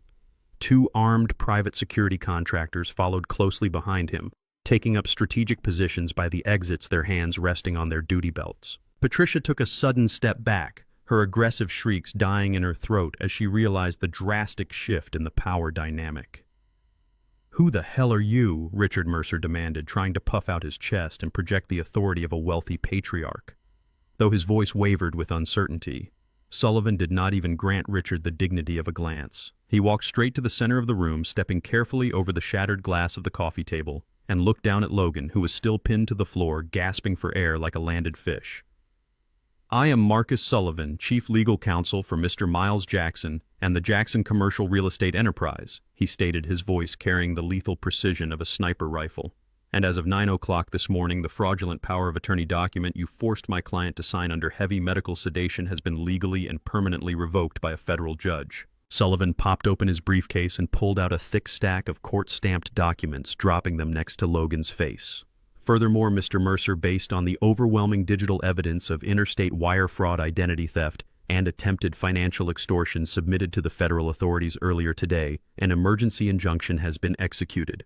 As we speak, every single bank account, investment portfolio, and line of credit bearing your name, your wife's name, or the name of your failing firm has been entirely frozen." Logan's eyes widened in absolute suffocating terror. The remaining air left the room. "You cannot do that," Logan wheezed, struggling uselessly against the bodyguard's immense weight. "My business, my accounts, you are ruining me." Sullivan offered a cold, predatory smile. "You ruined yourself, Logan. The bank is currently reversing the transactions you attempted to make using Mr. Jackson's stolen collateral. You possess zero liquidity. You cannot access a single dime to pay your private creditors, your caterers, or the elite defense attorneys you are going to desperately need by the end of this afternoon." While Logan and Jada genuinely thought they were punishing me by locking a 69-year-old man in an unheated, dusty storage shed, they were actually handing me the ultimate uninterrupted sanctuary to engineer their complete financial demise. Over the past 48 hours, while they drank my vintage wine and partied on my deck, I had been in constant encrypted communication with Sullivan. I transmitted the forged signatures, the false medical reports, and the illegal loan applications directly to his secure legal servers in the city. Sullivan did not just file standard motions, he utilized his extensive, highly cultivated network of federal judges and aggressive banking regulators to secure emergency asset freezes. This is a complex legal process that usually takes weeks to navigate, but we executed it in a matter of hours due to the sheer magnitude and undeniable clarity of the documented fraud. We built an inescapable legal cage, reinforcing every single bar with irrefutable digital evidence salvaged straight from Logan's unprotected hard drive. My decades in commercial real estate taught me that you never strike your opponent until you have completely severed their supply lines and cut off their avenues of retreat. I did not just want Logan to fail his loan application, I wanted to ensure he could not even buy a cup of cheap coffee to wash down the bitter taste of his utter defeat. I had effectively starved out his fraudulent enterprise while sitting on a flattened cardboard bed operating a salvaged server in the freezing cold. He severely underestimated my patience, and more importantly, he fundamentally misunderstood my capacity for ruthless, methodical retaliation. I was a man who built skyscrapers. I knew exactly how to demolish a weak foundation with explosive precision. Jada, who had remained frozen in a state of catatonic shock near the ruined sofa, finally collapsed. Her knees hit the hardwood floor amidst the scattered shards of broken glass, but she did not seem to notice the sharp cuts forming on her skin. The crushing reality of their absolute ruin had finally penetrated her thick skull. She looked at her husband, pinned like a common criminal, and then looked up at me. Tears streamed down her face, ruining her expensive makeup and dripping onto her designer clothes. "Dad, please," she sobbed, her voice breaking into a pathetic, desperate whine that echoed in the silent room. "Please stop this. We will leave. We will give the house back. Just tell your lawyer to unfreeze our accounts. I will lose everything. My house, my car, my entire life. Please, I am your daughter. I am your little girl." I looked down at her, feeling absolutely no warmth, no pity, and no lingering fatherly instinct. The girl I had raised died the exact moment she handed me those forged documents in a hospital bed.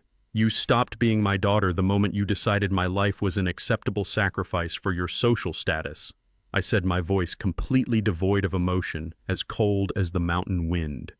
I turned my gaze to my lawyer, Sullivan. I commanded the sheer silence in the room, amplifying my words. "Take out the newly updated last will and testament we finalized this morning. Read the beneficiary clause to her." Sullivan pulled a crisp white document from his briefcase, clearing his throat loudly. Jada looked up, her eyes filled with a new, distinct kind of horror. Pursuant to the legal directives of Mr. Miles Jackson, Sullivan read his voice echoing clearly across the room. Jada Mercer is hereby permanently disinherited and formally stripped of all claims to any assets, trusts, or capital.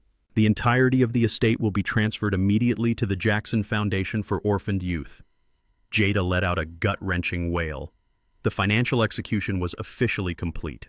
The sheer finality of my words hung in the air, but Patricia Mercer refused to accept her absolute defeat. She was a woman who had spent her entire life weaponizing her social status and her race to bend the world to her will, expecting everyone else to simply bow their heads and submit.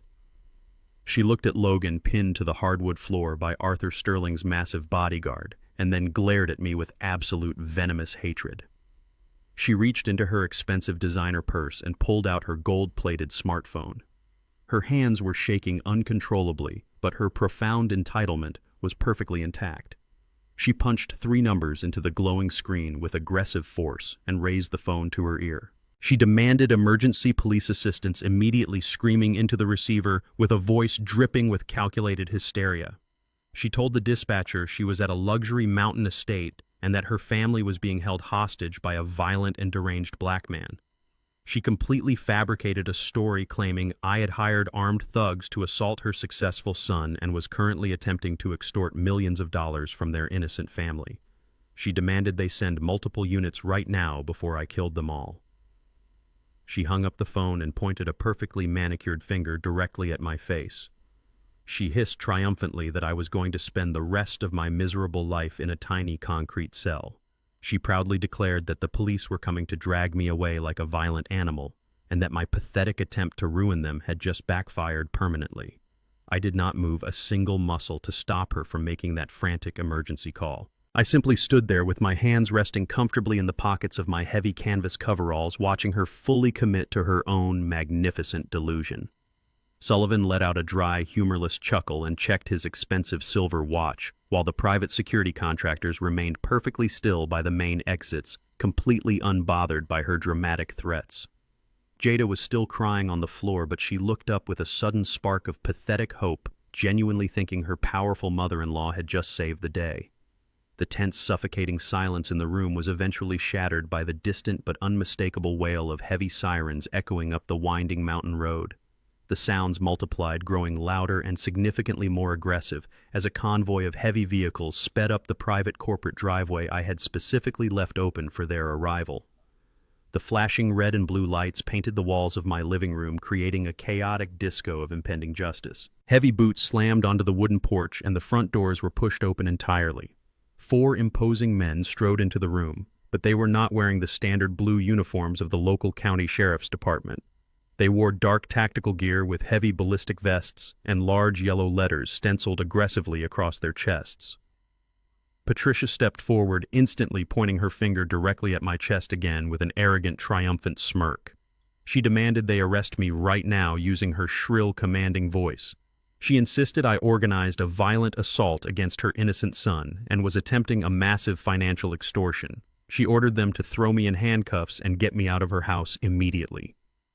Patricia Mercer completely failed to realize that her frantic emergency call to the local county dispatcher was entirely redundant.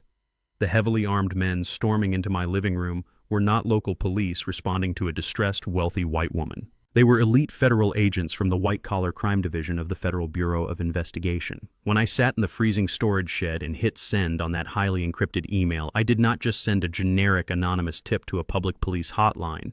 I transmitted a comprehensive, flawless digital dossier directly to Special Agent Vance, a ruthless and highly efficient federal investigator I had personally collaborated with nearly 2 decades ago. During a massive commercial development project, I had quietly provided Vance with the internal financial blueprints needed to take down a massive union extortion ring that was bleeding the city dry. He owed me a massive professional favor, and I had just handed him the absolute career-defining bust of a lifetime on a literal silver platter. The digital package I sent contained Logan's forged power of attorney, the fraudulent medical diagnostics signed by a corrupt doctor, and the massive trail of illegal wire transfers crossing state lines. The moment Vance opened that file, he immediately secured a federal arrest warrant from a federal judge, bypassing the local jurisdiction entirely. He had mobilized his tactical unit hours before Patricia even thought about picking up her gold-plated smartphone to play the victim. Her frantic call simply provided the perfect comedic timing for a federal raid that was already executing with absolute military precision. She thought her privilege was an impenetrable shield, but she was standing directly in the path of a federal freight train I had personally set into motion. The lead federal agent completely ignored Patricia's aggressive pointing and her shrill, hysterical demands. He did not even cast a single glance in my direction. He walked with heavy, deliberate steps right past her, brushing her expensive silk shoulder aside, as if she were nothing more than an annoying piece of broken furniture blocking his path. Patricia gasped in profound outrage, dropping her arm and staring in absolute shock as the tactical agent marched directly toward the center of the shattered coffee table. The massive bodyguard stepped back, releasing his brutal physical grip on Logan. Logan gasped for air, pushing himself up onto his knees, his expensive designer suit completely ruined and his face covered in dark dust and sharp glass shards. He looked up at the towering federal agent, expecting to be rescued from his humiliating predicament and handed back his stolen authority. Instead, the agent reached to the back of his tactical belt and pulled out a heavy pair of solid steel handcuffs. The loud metallic clink echoed sharply across the quiet room, cutting through the tension. The agent announced Logan's full name using a booming baritone voice that left absolutely zero room for negotiation or argument. He explicitly stated that Logan was under federal arrest for massive interstate wire fraud, severe identity theft, and multiple counts of criminal forgery. He informed him he had the right to remain completely silent and highly suggested he use it immediately. The agent violently grabbed Logan's arms, twisting them forcefully behind his back and snapping the cold steel cuffs securely around his wrists.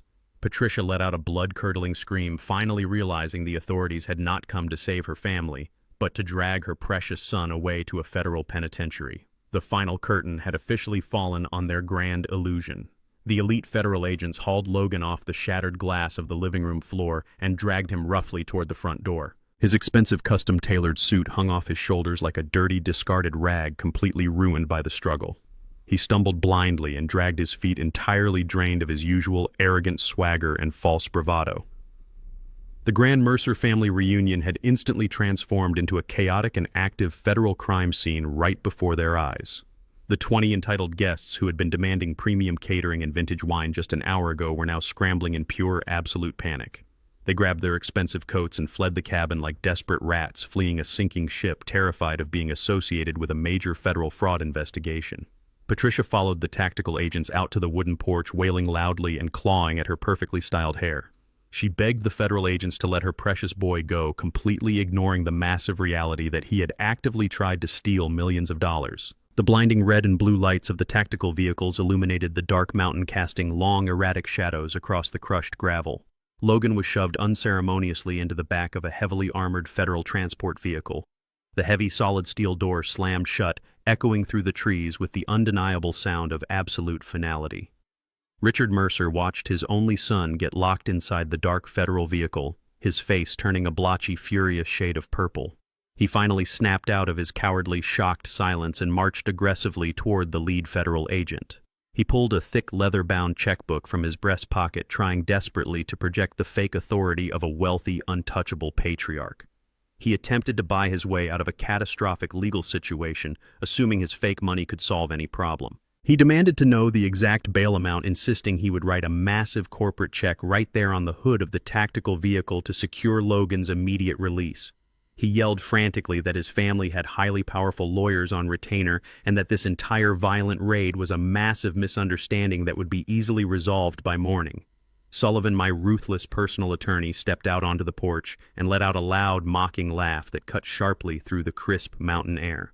He walked slowly down the wooden steps, adjusting his tailored vest, and stood directly in front of the sweating, angry man.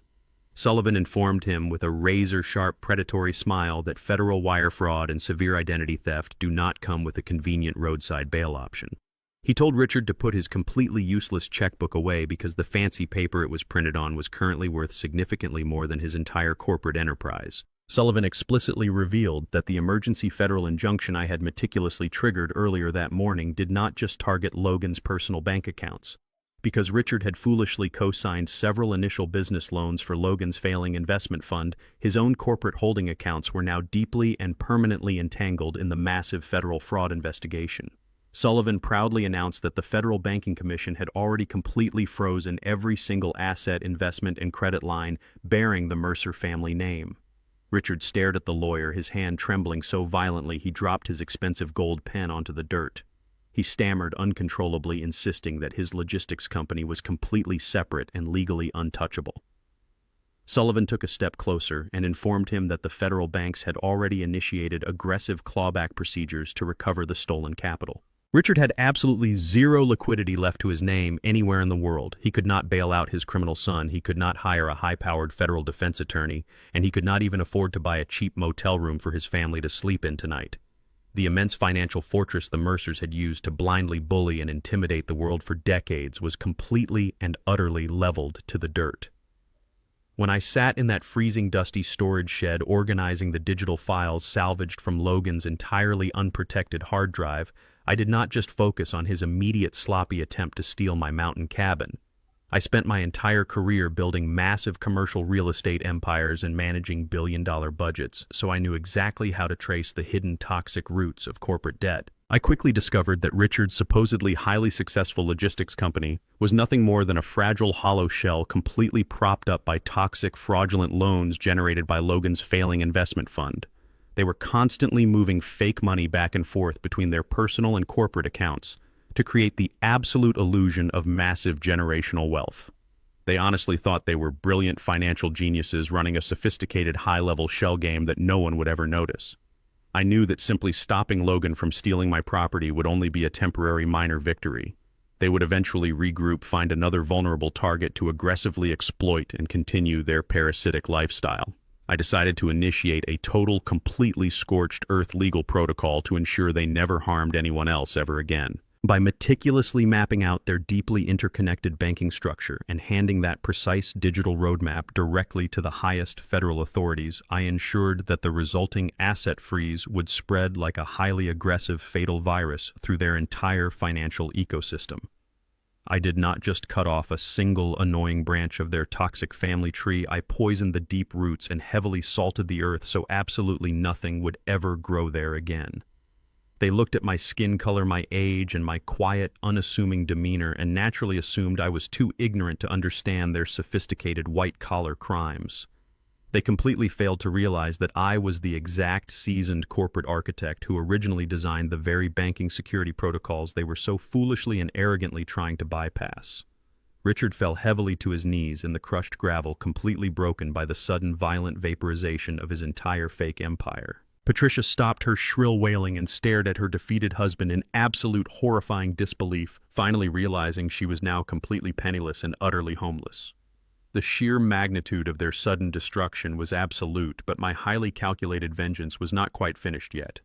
Before the heavy federal transport vehicle carrying Logan could even begin to pull out of the long, winding driveway, a loud, familiar engine roar echoed aggressively up the dark mountain road. The heavy rubber tires of a massive flatbed tow truck crunched loudly over the gravel, making its way directly toward the bright cabin. Sitting perfectly secured on the back of the heavy truck was Corinna's pristine cherry-red '68 Ford Mustang gleaming beautifully under the tactical lights. A local county sheriff cruiser followed closely behind the tow truck with its red and blue lights flashing brightly in the night. The greasy buyer who had tried to steal my late wife's precious car was sitting locked in the back of the police cruiser in heavy steel handcuffs. The lead federal agent walked over to the local sheriff, who quickly explained that the sleazy buyer had immediately confessed to purchasing a stolen vehicle across state lines using completely forged ownership documents provided directly by Logan Mercer. The federal agent nodded with a grim, highly satisfied smile and pulled a secondary folded warrant from his tactical vest. He walked over to the armored transport vehicle, slid open the small metal viewing window, and looked directly into Logan's terrified, bruised face. The agent loudly informed Logan that grand theft auto and the interstate trafficking of highly valuable stolen goods had just been officially added to his massive list of active federal felony charges. Logan buried his face deep in his chained hands, sobbing uncontrollably in the dark as the true, inescapable weight of his incoming decade-long prison sentence finally crushed his arrogant soul. The flashing red and blue tactical lights finally faded completely down the dark, winding mountain road, leaving the massive custom-built cabin in a heavy, suffocating silence. Jada stood completely alone in the center of the shattered living room, surrounded entirely by the sharp broken glass of the ruined coffee table. The massive crowd of arrogant party guests had vanished completely, leaving only the bitter remnants of their destroyed celebration scattered across the floor. Patricia and Richard Mercer, having just watched their only son hauled away in a heavily armored federal transport vehicle and their entire financial empire violently vaporized, turned their venomous attention directly toward the only remaining target. The cold mountain wind blew through the open front doors, chilling the room significantly. Patricia paced back and forth, her high heels clicking aggressively against the wood, looking like a cornered animal desperate to bite anyone who came near her. She marched aggressively up to Jada, her face contorted into a hideous mask of pure, vicious hatred. She pointed a violently shaking finger right at my daughter's pale face and began to scream with absolute unhinged fury. She blamed Jada for absolutely everything, calling her a useless, pathetic curse who had dragged their perfect, wealthy family into the dirty mud. Richard joined the brutal verbal assault, spitting terrible insults and loudly declaring that bringing her into their elite family was the absolute biggest mistake his son had ever made. They completely abandoned their sweet daughter-in-law the very second their fake wealth disappeared, showing their true ruthless colors. Jada stood there trembling violently while absorbing the vicious verbal abuse from the exact people she had so desperately tried to impress her entire adult life. She finally realized that the elite high society family she had completely sold her soul to join viewed her as absolutely nothing more than a convenient, disposable scapegoat. When Patricia raised her hand aggressively, as if she might physically strike her across the face, Jada finally broke down completely. She spun around frantically and dropped heavily to her knees on the hardwood floor, completely ignoring the sharp pieces of shattered glass digging deeply into her expensive designer jeans. She began to crawl frantically across the ruined living room floor toward where I was standing near the heavy wooden doors. She reached out with wildly trembling hands and wrapped her arms tightly around my heavy work boots, burying her tear-stained face directly against the tough canvas fabric of my coveralls. But the man who would have done that died the exact second he saw his meticulously forged signature on those stolen legal documents in the hospital. I did not reach down to comfort her trembling shoulders. I did not offer her a single solitary word of fatherly reassurance. I kept my hands firmly buried deep in my pockets and maintained an absolute rigid statue-like stillness.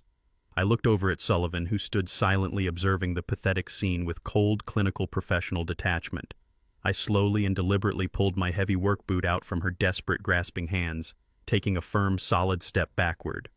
"You made your choice, Jada," I stated, my voice echoing coldly and clearly through the empty, vaulted room.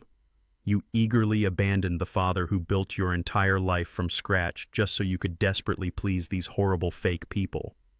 I told her that she traded her soul for a cheap illusion, and now she had to pay the massive outstanding bill. She gasped for air, choking on her own tears, completely unable to form a coherent sentence in response to my cold rejection. "Now you are begging for my ultimate protection only because your new family is completely broken and facing decades in federal prison. You do not get to come running back to the absolute safety of my foundation after you actively handed them the matches to burn it all to the ground." I stared down at her weeping, pathetic form, and my mind immediately flashed back to the freezing dark storage shed from earlier that very same morning. I clearly remembered the exact look of profound annoyance and utter disgust on her face when she walked through the heavy wooden door holding that flimsy paper plate covered tightly in cheap aluminum foil. She had handed me the cold, stiff leftover pancakes from her lavish catered breakfast and demanded that I stay completely hidden like a dirty secret so I would not embarrass her in front of her terrible new family. I remembered the countless hours I worked overtime just to buy her a custom dress for her high school prom. I remembered the immense pride I felt when she graduated from college completely debt-free because I paid every single tuition bill in cash. All those years of absolute dedication meant absolutely nothing to her when placed next to the fake, glittering wealth of the Mercer family. She threw my entire legacy in the trash just to fit in with people who fundamentally despised her. She fully knew her arrogant husband was actively trying to steal my home, my hard-earned money, and my very freedom, yet she was only concerned about maintaining her fake elite social status. True forgiveness requires genuine heartfelt remorse and a fundamental recognition of the terrible, profound harm caused to an innocent victim. Jada was not crying on my floor because she realized she had deeply and unforgivably betrayed her father. She was only crying because her fraudulent, luxurious lifestyle had spectacularly exploded in her face, and she was suddenly left facing the harsh, unforgiving consequences of her own terrible, selfish actions. If Logan had successfully secured that fraudulent $2 million loan and locked me away in a secure psychiatric facility, Jada would be happily drinking vintage wine on my deck right now, completely unbothered by my permanent, devastating absence.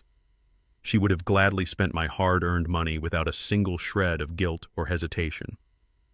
Understanding that brutal, cold reality completely severed the final remaining ties of my lifelong parental obligation. A toxic, greedy parasite does not magically deserve warm shelter just because the host. It tried to aggressively kill, finally fought back, and won the battle. I had spent my entire life being a reliable, sturdy provider, but I absolutely refused to be a convenient, disposable safety net for a greedy, ungrateful traitor who sold my life for a pair of designer shoes. Jada remained crumpled pathetically on the floor, sobbing violently into her hands while Richard and Patricia continued to glare at her with absolute, undisguised disgust.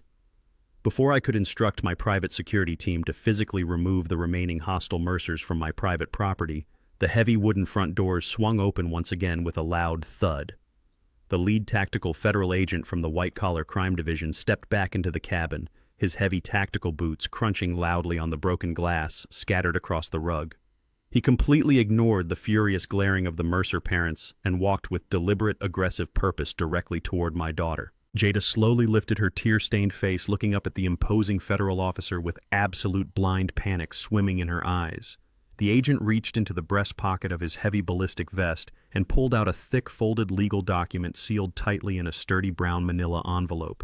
He held it out, dropping it unceremoniously onto the hardwood floor right next to her trembling, bleeding hands. "Jada Mercer," he announced, his booming baritone voice cutting sharply through her pathetic continuous sobs. "You are hereby formally served with a federal subpoena and immediate summons. You are officially indicted as a fully willing co-conspirator in multiple massive counts of interstate wire fraud and severe banking deception. Your personal signature is undeniably present on several forged commercial loan applications, and you are legally commanded to appear in federal court to answer for these federal felony charges." The federal agent did not offer a single ounce of sympathy to the weeping woman on the floor. He simply stated that failure to appear would result in an immediate federal bench warrant for her physical arrest. Patricia and Richard watched the scene unfold, with stunned silence, finally realizing that the federal government was actively targeting absolutely everyone involved in their massive financial conspiracy. Jada stared at the thick brown envelope resting on the glass shards as if it were a highly unstable explosive device, perfectly realizing her entire life was completely and utterly destroyed beyond any hope of repair. Jada was entirely trapped with absolutely no way out and nobody left to save her from the inevitable ruin she had created. 3 months later, the heavy oak doors of the federal courthouse swung open to a room packed tightly with eager reporters, aggressive federal prosecutors, and nervous spectators. I sat in the front row wearing a perfectly tailored charcoal suit projecting the absolute immovable strength of a man who had already won the war. Across the polished center aisle sat Logan Mercer. The arrogant, tailored finance director who had violently kicked open my cabin door was completely gone. In his place sat a gaunt, trembling shell of a man wearing an ill-fitting, bright orange prison jumpsuit. His expensive haircut had grown out into a messy, greasy tangle, and the deep, dark circles under his terrified eyes spoke volumes about his miserable time in federal holding. He nervously bounced his chained legs under the heavy defense table, refusing to make eye contact with anyone in the gallery. Jada sat 2 rows behind him, looking utterly exhausted, completely isolated, and entirely broken. Patricia and Richard Mercer were nowhere to be seen, having cowardly fled the state the exact moment their own corporate bankruptcy proceedings began. The federal judge walked into the courtroom, his black robes flowing behind him, commanding immediate and absolute silence. The time for cheap manipulation, arrogant entitlement, and empty threats was officially over. It was time for the final, undeniable execution of justice. The defense attorney, a highly expensive corporate shark who had undoubtedly demanded his massive retainer and untraceable cash, stood up and immediately launched into a pathetic, desperate performance. He paced back and forth in front of the jury box, trying to paint his client as a tragic, naive victim of a vindictive and deeply prejudiced father-in-law. "Ladies and gentlemen of the jury," the defense attorney projected his voice booming across the silent room. "Logan Mercer is not a criminal mastermind. He is a desperate young family man who was brutally manipulated and actively entrapped by a highly sophisticated, ruthless corporate predator." He pointed a dramatic, accusatory finger directly at my chest. "Miles Jackson harbors a deep-seated personal hatred for his white son-in-law. He used his massive hidden wealth and invisible corporate resources to lay a highly complex trap, intentionally driving this young man into a state of severe financial panic just to utterly destroy him for personal revenge. He claimed I had purposely hidden my wealth to make Logan feel responsible for my estate. It was a completely absurd and highly insulting defense strategy, but it was the absolute only pathetic card they had left to play. Logan sat at the table nodding vigorously, trying to look like a broken martyr. I did not flinch or show a single ounce of outrage at the blatant public accusation. I simply looked over at Sullivan, who was casually adjusting his silk tie with a look of supreme predatory amusement. Sullivan stood up, addressing the judge with absolute clinical precision. "Your Honor, the defense is attempting to weave a fictional narrative of racial and class entrapment to distract from the cold, hard digital reality of premeditated federal fraud. My client did not forge his own medical records. My client did not actively solicit a $2 million commercial loan under false pretenses. And my client certainly did not hold a gun to the defendant's head, forcing him to illegally sell a classic vehicle to a known criminal across state lines." Sullivan walked over to the evidence table and picked up a thick stack of printed bank statements, holding them up for the entire jury to see. The defendant acted with complete malicious autonomy, motivated entirely by his own reckless greed and his desperate need to maintain a fraudulent high society lifestyle. He willingly and aggressively exploited a man he believed was a helpless elderly target. The defense attorney immediately objected, claiming the financial records were purely circumstantial and aggressively demanding proof of Logan's direct malicious intent. He arrogantly insisted that Logan genuinely believed he had the legal right to manage the estate and was simply trying to help a deteriorating old man. The audacity of the lie hung heavily in the courtroom, but Sullivan simply smiled a terrifying shark-like grin. He turned to the judge and formally requested permission to submit Exhibit 42 into the official public record. As the court technicians set up the advanced audio equipment, I sat perfectly still, remembering the relentless, grueling work of the past 3 months. While Logan sat rotting in a maximum security federal holding cell, desperately waiting for a bail hearing that never came, I was actively working hand in hand with the Federal Bureau of Investigation. I had completely opened my corporate ledgers and granted Special Agent Vance absolute unrestricted access to my highly advanced security servers. We did not just build a basic criminal case, we meticulously constructed an impenetrable titanium vault of undeniable evidence.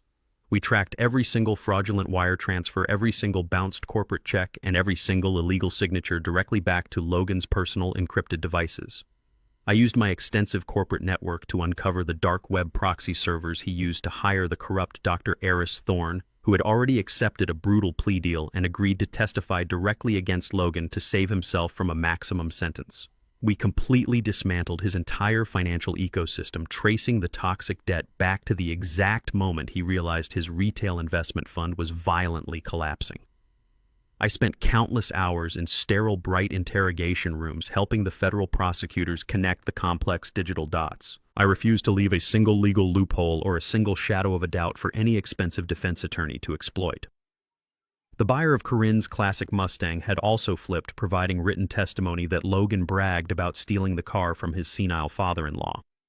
I ensured that when this specific day finally arrived, Logan would have absolutely nowhere left to hide and no one left to blame but his own toxic, overwhelming greed. The courtroom speakers crackled to life, cutting sharply through the tense, suffocating silence. Sullivan hit the play button on his laptop, broadcasting the high-definition audio file I had secretly captured from the hidden microphone inside my freezing storage shed. Logan's arrogant, aggressive voice echoed loudly across the expansive federal courtroom, completely destroying any illusion of his innocence. The recording captured the exact moment he had stormed into the shed to demand the gate code, completely unaware he was speaking directly into a military-grade surveillance grid. "You are completely delusional," the recorded voice of Logan sneered, dripping with venom and undeniable malice. "You are making up fake corporate zoning laws because you are desperate to hold on to whatever little power you think you have left." The audio continued, capturing his exact unprompted confession of the entire premeditated crime. "I have the signed deed to the cabin and the property lines fully mapped out. I used the power of attorney Jada got you to sign in the hospital. You are just a broke, pathetic old fool, and I am taking everything." Logan sat at the defense table, completely paralyzed. The color rapidly drained from his face as he heard his own distinct voice actively mocking the man he was trying to steal from and openly bragging about exploiting the forged documents. The expensive defense attorney dropped his gold pen onto the wooden table, effectively realizing his entire elaborate entrapment narrative was instantly and permanently destroyed. The jury stared at Logan with absolute unfiltered disgust. The federal judge, a stern, uncompromising man with zero tolerance for arrogant white-collar criminals, leaned forward and slammed his heavy wooden gavel down hard. The deafening crack echoed through the courtroom like a gunshot, officially signaling the absolute unavoidable end of Logan Mercer's entire life. The courtroom held its collective breath as the heavy wooden gavel struck the block for the final time. The sharp sound echoed like a definitive period at the end of a very long and violent sentence. The jury had deliberated for less than 3 hours, a remarkably short amount of time that spoke volumes about the sheer, undeniable clarity of the evidence we presented. Logan stood up from the defense table, his chained hands trembling uncontrollably as the foreperson stood to read the verdict. The suffocating tension in the room was absolute. Even the aggressive federal prosecutors remained perfectly still, watching the final destruction of an arrogant corporate criminal, guilty on all 12 counts of interstate wire fraud. Guilty on 3 counts of severe identity theft. Guilty on the interstate trafficking of stolen goods and gross elder abuse. Each word landed like a physical blow, striking Logan directly in the chest. His expensive defense attorney stared blankly at his notes, completely defeated by the digital reality of his client's profound stupidity. The federal judge leaned forward, adjusting his glasses and staring down at Logan with a look of pure, unadulterated contempt. The time for pathetic excuses was officially over. "Logan Mercer," the judge began, his booming voice leaving absolutely no room for mercy or negotiation. "You actively weaponized your corporate background to orchestrate a predatory and highly calculated scheme against a man you deemed vulnerable. You forged legal medical documents and attempted to steal millions of dollars to fund a pathetic illusion of wealth. You are a profound danger to the financial ecosystem and a disgrace to society. I hereby sentence you to 96 months in a maximum security federal penitentiary without the possibility of early parole." Logan let out a sharp, agonizing gasp, completely collapsing back into his heavy wooden chair. 8 years. He would be 42 years old by the time he took another breath, as a free man, his youth and his career entirely obliterated. The judge did not stop there. He formally ordered the immediate liquidation of all remaining Mercer family corporate holding accounts to pay the massive required federal restitution. The fake retail empire Richard and Patricia had used to bully their way through high society was officially legally demolished and auctioned off to the highest bidder for pennies on the dollar. The judge then shifted his stern gaze toward the gallery, locking directly onto Jada, who sat trembling 2 rows back. "Jada Mercer," he continued, his tone shifting from angry to clinical. "Due to your highly cooperative testimony against your husband and the clear evidence that you were actively manipulated into signing specific secondary loan documents, you are formally cleared of the primary federal conspiracy charges. You will not serve a prison sentence." Jada let out a loud, dramatic sob of relief, burying her tear-stained face in her hands. However, the judge added, raising his voice slightly to cut through her tears, "You are still fully legally bound to the joint financial accounts you willingly opened under your marital name. The court is completely unsympathetic to your aggressive financial negligence. You are personally responsible for the remaining $500,000 in outstanding corporate credit card debt your husband accrued. You are ordered to begin immediate mandatory restitution payments, Failure to comply will result in severe wage garnishment and total asset seizure. Jada froze completely, the loud sob catching in her throat. She had actively avoided a federal prison cell, but she was now chained to a massive, unpayable mountain of toxic debt. She lost her husband, her home, her fake elite status, and any hope of a normal financial future in a single devastating stroke of a gavel. Jada completely failed to comprehend the absolute brutality of American financial law when she eagerly signed those joint credit applications. During the height of their fake wealthy lifestyle, Logan had easily convinced her to co-sign massive premium corporate credit lines to secure better interest rates and exclusive travel perks. She gladly put her legal name on those documents, completely blinded by the glittering illusion of unlimited spending power. She happily swiped those metallic cards to buy designer handbags, expensive European vacations, and lavish country club memberships, never once questioning the source of the capital. She thought money was an infinite resource tied to her new last name. The federal legal system does not care about your hurt feelings or your sudden claim of profound ignorance. Joint debt means shared total liability. The $500,000 Logan spent trying to save his failing retail investment fund and maintain their fake rich facade was now resting entirely on her shoulders. Because the massive debt was intrinsically tied to federal fraud charges and criminal restitution mandates, it was completely exempt from standard bankruptcy protection. She could not simply file for Chapter 7 and walk away clean. That $500,000 anchor would ruthlessly follow her for the rest of her natural life. It would actively drain her future paychecks, destroy her credit score, and guarantee she would never own a home or secure a decent loan again. She eagerly traded the solid debt-free foundation I built for her for a fleeting moment of fake high society validation.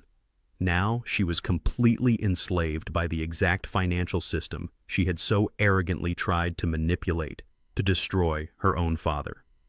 The federal bailiffs aggressively hauled Logan away through the side doors, his heavy chains rattling loudly against the polished floorboards. He did not look back at his wife. He did not offer a final apology or a single word of comfort. He just kept his head down, staring at the floor as his 8-year nightmare officially began. The courtroom slowly emptied, leaving Jada sitting entirely alone on the wooden bench, surrounded by the crushing reality of her absolute ruin. I stood up, buttoned my custom-tailored suit jacket, and walked calmly up the center aisle, completely ignoring her soft, pathetic whimpers. I pushed open the heavy oak doors and stepped out into the bright afternoon sunlight, taking a deep, satisfying breath of clean, crisp air. The intense legal battle was finally over, and absolute victory belonged entirely to me. I walked down the wide concrete steps toward the street where my private driver was already waiting with the engine running on my black luxury sedan. As I reached the bottom step, I heard the frantic clicking of cheap heels on the pavement behind me. Jada burst out of the courthouse doors, her hair a mess and her eyes red from crying. She had absolutely nothing left in this world. The Mercer family had abandoned her. Her husband was locked in a federal cage, and her bank accounts were permanently frozen by the federal government. She was completely penniless, completely homeless, and completely terrified of the future. She stood on the sidewalk, shivering in the cold wind, looking desperately at my vehicle. She slowly walked toward my car, her hands clasped together in a pathetic begging gesture, waiting for me to open the door and rescue her from the absolute ruins of her own life.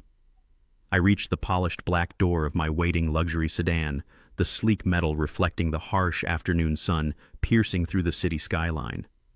My private driver stood ready, holding the door handle with absolute professional precision, waiting to whisk me back to the quiet sanctuary of my mountain estate. Before I could step inside the comfortable leather interior, the frantic clicking of cheap heels on the hard concrete echoed loudly behind me, breaking the peaceful rhythm of my departure.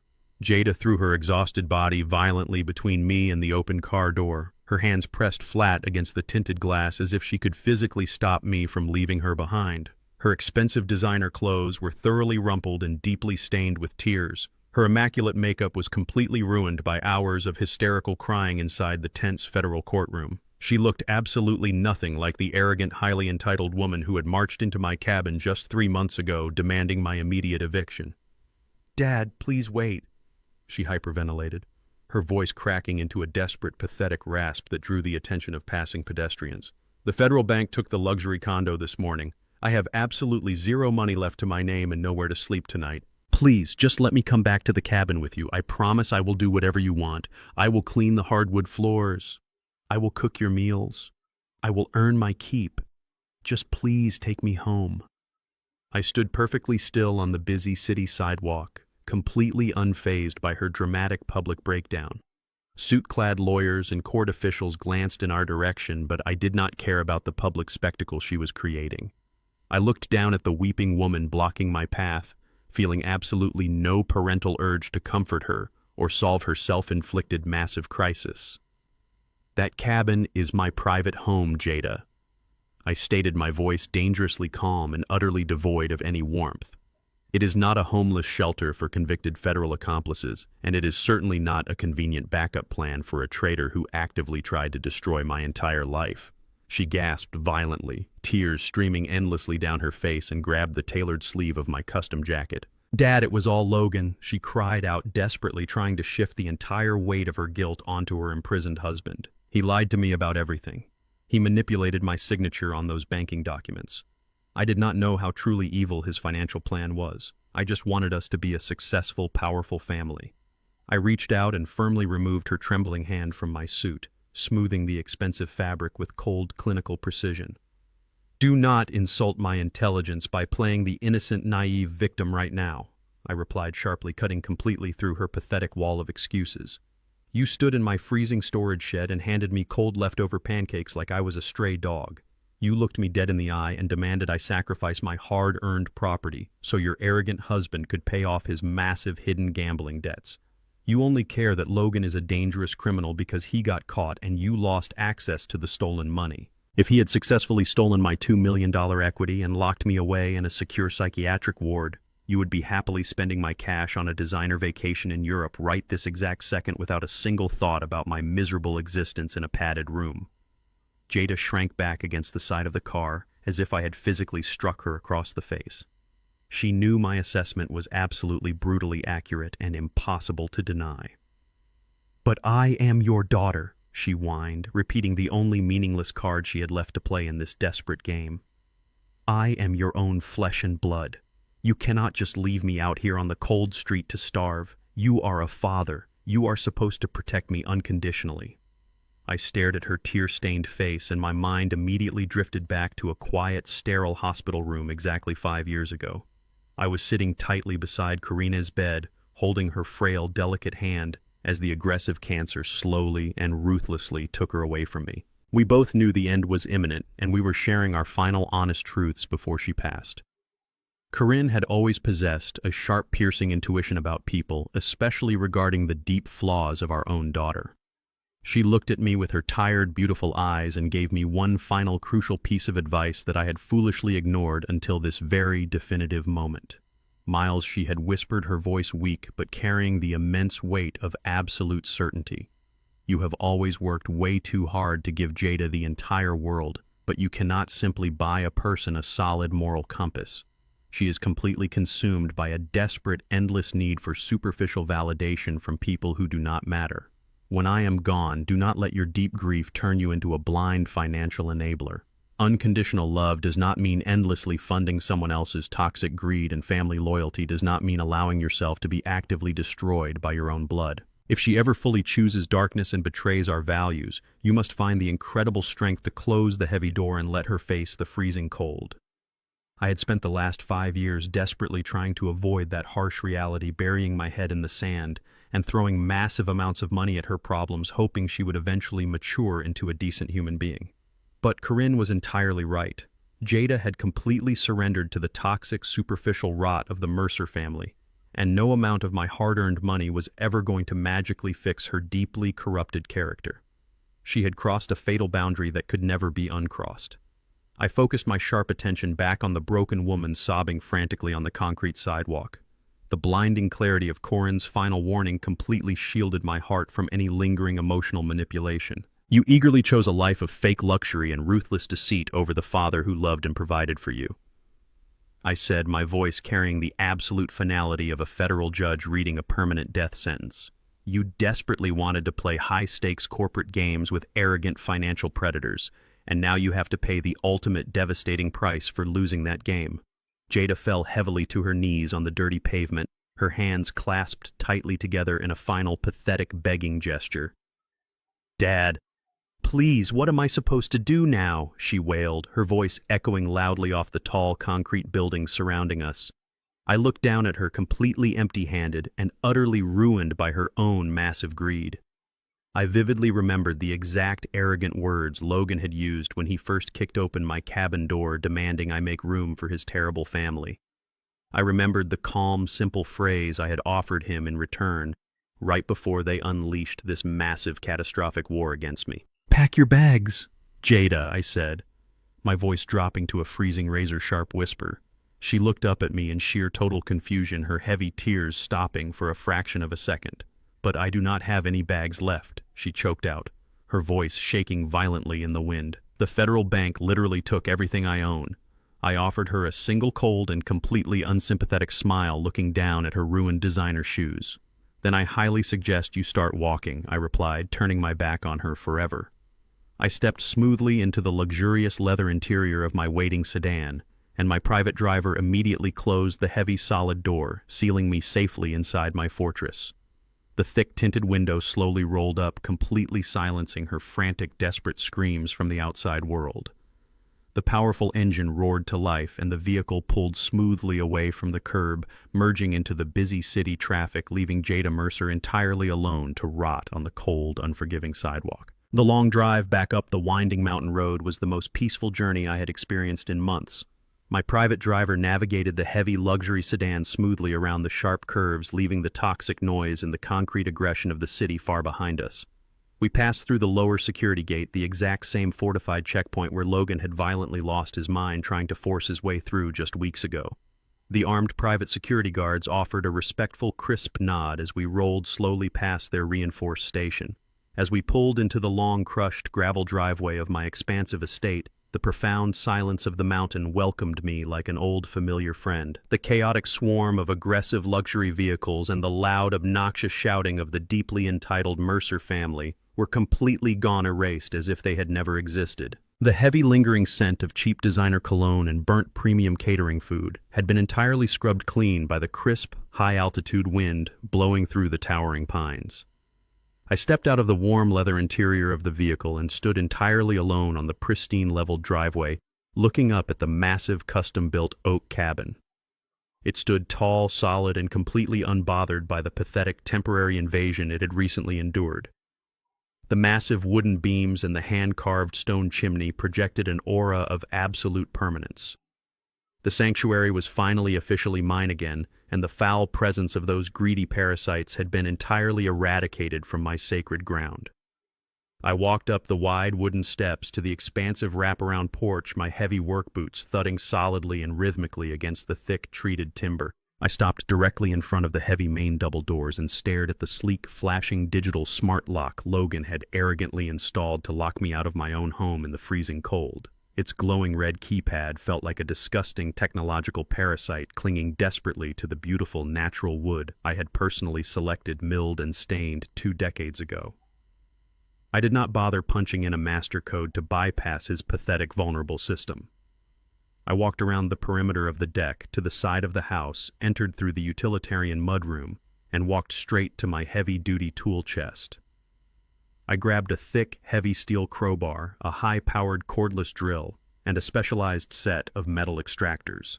I marched back to the front porch with absolute cold-focused determination burning in my chest. I wedged the freezing solid steel tip of the heavy crowbar directly underneath the cheap plastic housing of Logan's modern digital lock, and applied a sudden, brutal surge of downward mechanical force. The expensive piece of supposed high-security technology cracked loudly and snapped completely off the wooden doorframe, exposing the cheap, bare internal wiring underneath. I tossed the broken electronic garbage forcefully over the high wooden railing, letting it smash into a dozen useless plastic pieces on the hard-packed dirt below. It was a highly satisfying, violent physical purge of the lingering Mercer infection that had stained my property. I reached deep into my heavy canvas tool bag and pulled out the original solid brass mechanical deadbolt I had removed years ago when I first foolishly upgraded the security system. It was incredibly heavy, freezing cold to the touch, and totally completely reliable, requiring a physical solid key to manually turn the heavy internal steel tumblers. I spent the next solid hour meticulously installing the solid brass mechanism, drilling the thick, long steel screws deep into the reinforced solid oak frame of the heavy door. I turned the heavy metal key, feeling the deeply satisfying solid mechanical clunk of the thick deadbolt locking securely and permanently into place. There were no flashing digital lights, no vulnerable wireless networks to easily hack, and no convenient digital access codes for arrogant, entitled thieves to manipulate from afar. It was a pure, impenetrable physical barrier that could only be bypassed with my explicit physical permission. The house was officially permanently secured against the outside world. I walked into my private study, a quiet, temperature-controlled room lined from floor to ceiling with heavy wooden bookshelves and massive rolled architectural blueprints from my long, highly successful corporate career. I sat down heavily at my large, polished mahogany desk and opened my thick, expensive leather briefcase, taking out a thick stack of crisp, legally binding documents Sullivan had meticulously prepared for me earlier that morning. They were the final, uncompromising execution papers for my vast personal commercial estate, officially transferring every single lucrative asset, property deed, and highly profitable corporate trust out of Jada's name permanently and forever. For my entire adult life, I had operated under the heavy, exhausting, completely suffocating burden of extreme parental financial obligation. I had tirelessly hoarded my massive accumulated wealth, building an impenetrable financial fortress strictly to ensure my daughter would never have to face the harsh, brutal economic struggles I endured growing up with absolutely nothing. I sincerely thought passing down massive generational wealth was the ultimate, undeniable expression of a loyal father's profound, unconditional love. But as I signed my legal name in thick black ink across the final formal page, officially redirecting tens of millions of dollars to the Jackson Foundation for Orphaned Youth, I felt a massive, suffocating physical weight lift entirely and completely off my tired shoulders. I was finally completely, undeniably free. I was no longer a convenient host organism for a greedy, ungrateful, toxic parasite who viewed my ultimate demise as her personal lottery ticket. The millions of dollars I bled and sweat to aggressively earn would go directly toward funding full-ride, expensive college scholarships for young, brilliant black men and women who possessed the actual raw drive and solid moral character my own daughter completely, totally lacked. I was actively building a brand new, powerful legacy, one based firmly on genuine academic merit and fierce, unyielding determination, instead of shallow, useless entitlement and toxic high society validation. I closed the thick leather binder, feeling a profound, absolute, unbreakable sense of peace settle permanently over my tired soul. The late afternoon sun began to dip slowly below the towering evergreen pine trees, casting long, deep, dark shadows across the expansive, pristine property. The temperature dropped rapidly, biting through the fabric of my clothes, but I felt completely warm and entirely alive inside. I left the comfortable, heated cabin and walked slowly down the familiar, winding dirt path toward the cold, detached storage shed where I had meticulously engineered the total, devastating destruction of the entire Mercer family. The heavy wooden door creaked open loudly, revealing the dark, dusty, utilitarian interior.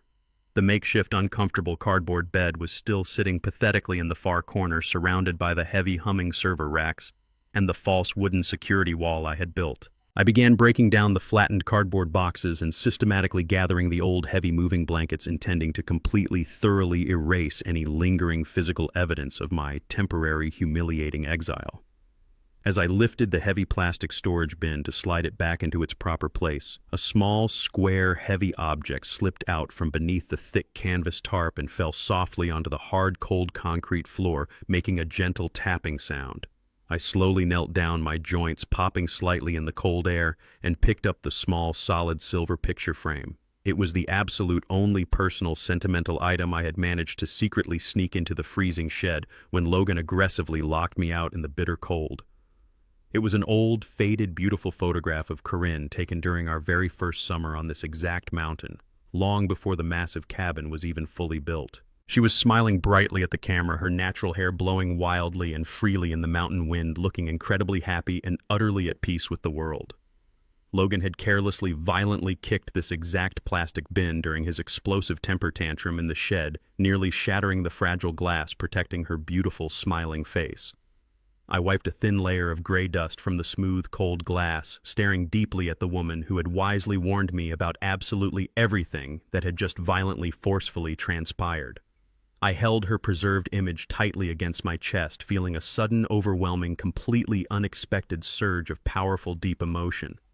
The brutal, highly calculated corporate war was entirely over. The aggressive, greedy enemies were completely, utterly vanquished. But a new, profound, emotional truth was about to reveal itself entirely in the total silence of the setting mountain sun. The early morning sun crested over the jagged mountain peaks, painting the sprawling valley in brilliant shades of deep orange and soft purple. The biting cold of the mountain air was crisp and entirely refreshing, entering my lungs like a physical wave of absolute pure renewal. I stood in my quiet custom kitchen, listening to the slow, steady drip of the coffee maker filling my favorite heavy ceramic mug with pitch-black dark roast. The profound silence of the cabin was no longer heavy or suffocating. It was a beautiful, welcome companion, a vast, empty canvas that belonged entirely to me. I grabbed my steaming mug and walked slowly out onto the expansive wooden balcony. I sank deeply into the heavy wooden rocking chair Corinne and I had purchased together over 2 decades ago. The old wood creaked gently under my weight, a familiar, comforting sound that anchored me to the present moment. I looked out over the massive expanse of untouched nature stretching out for miles in every single direction. I remembered the days I spent cutting the timber and laying the foundation for this very deck, perfectly placing every single nail and bracket. The world was waking up completely indifferent to the massive corporate wars and the bitter human betrayals that had recently stained this sacred ground. I took a slow, deliberate sip of my bitter coffee, feeling the hot liquid warm my chest.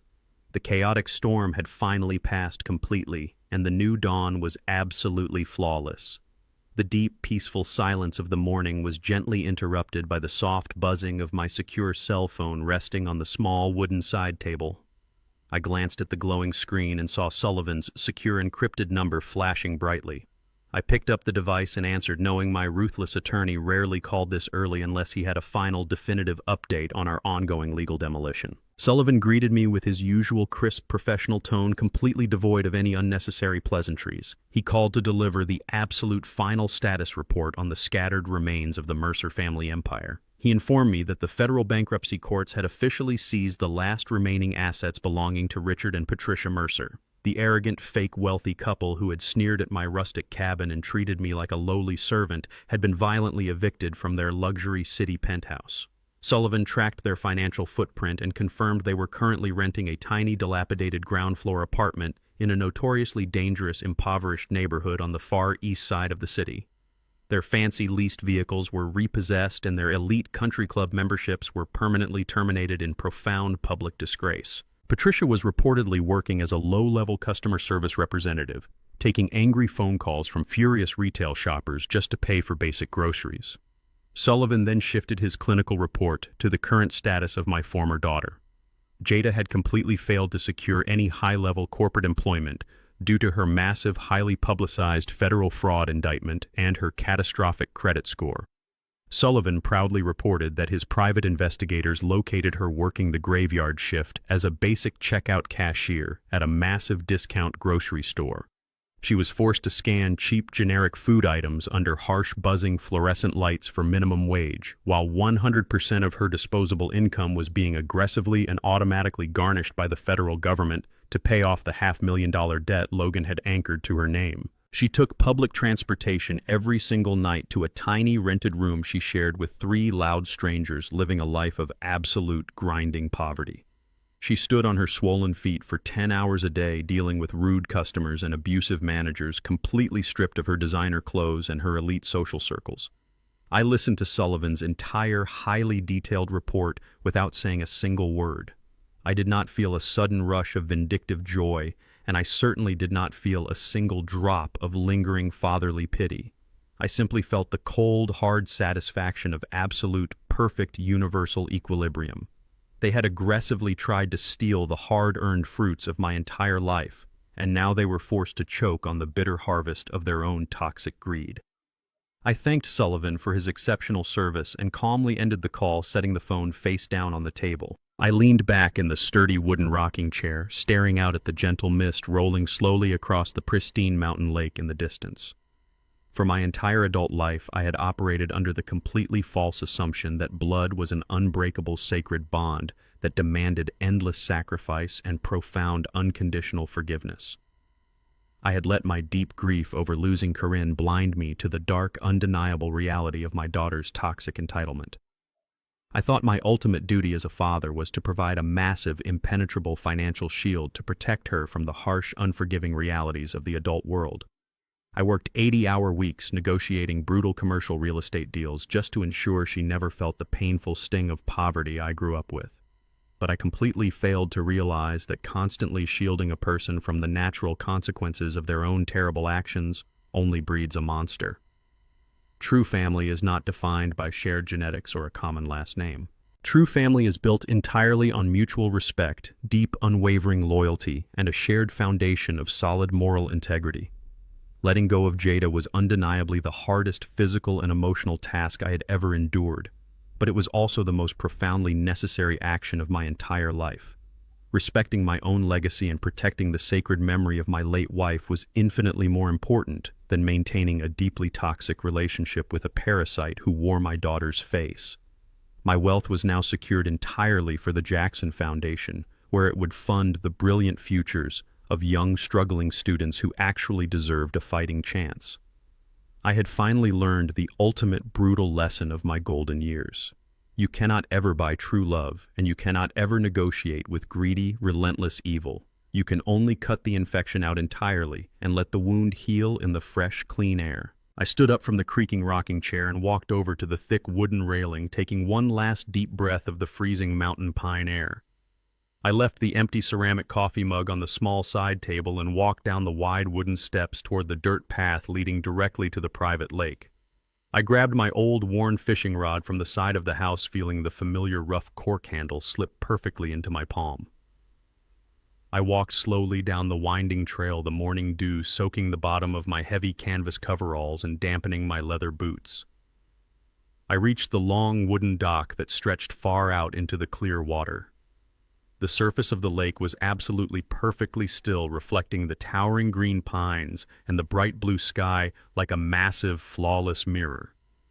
I checked the strong nylon line, attached a small, simple silver lure, and cast it far out into the deep, freezing water with a smooth, practiced motion. The small splash broke the perfect reflection, sending tiny, gentle ripples outward in perfect concentric circles. I stood there completely alone on the wooden dock, feeling the solid, sturdy earth beneath my boots and the warm morning sun finally breaking through the trees to hit my face. There were no more arrogant shouts demanding my attention or trying to force me out of my own home. There were no more fake smiles hiding malicious criminal intent. The massive corporate wars were permanently over, and the greedy, ruthless invaders were utterly vanquished and locked in their respective cages. The undeniable natural order of my universe had been completely and violently restored. I watched the small colored bobber float peacefully on the calm surface, waiting patiently for a bite, while the mountain birds began to sing their morning songs. Absolute perfect peace belongs only to those who possess the profound courage to ruthlessly defend it. My name is Miles Jackson, and my sanctuary is finally unconditionally mine. The most profound lesson I took away from this entire ordeal is that true power never needs to announce itself. Arrogance always mistakes silence for weakness and humility for ignorance. Logan and the Mercer family looked at my age, my race, and my quiet lifestyle and instantly assumed I was a helpless target they could easily consume. They relied entirely on loud boasts and superficial status, while I relied on decades of genuine hard work and calculated patience.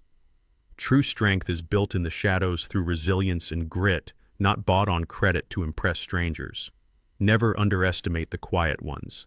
If you enjoyed my story, please like this video and share your thoughts in the comments below.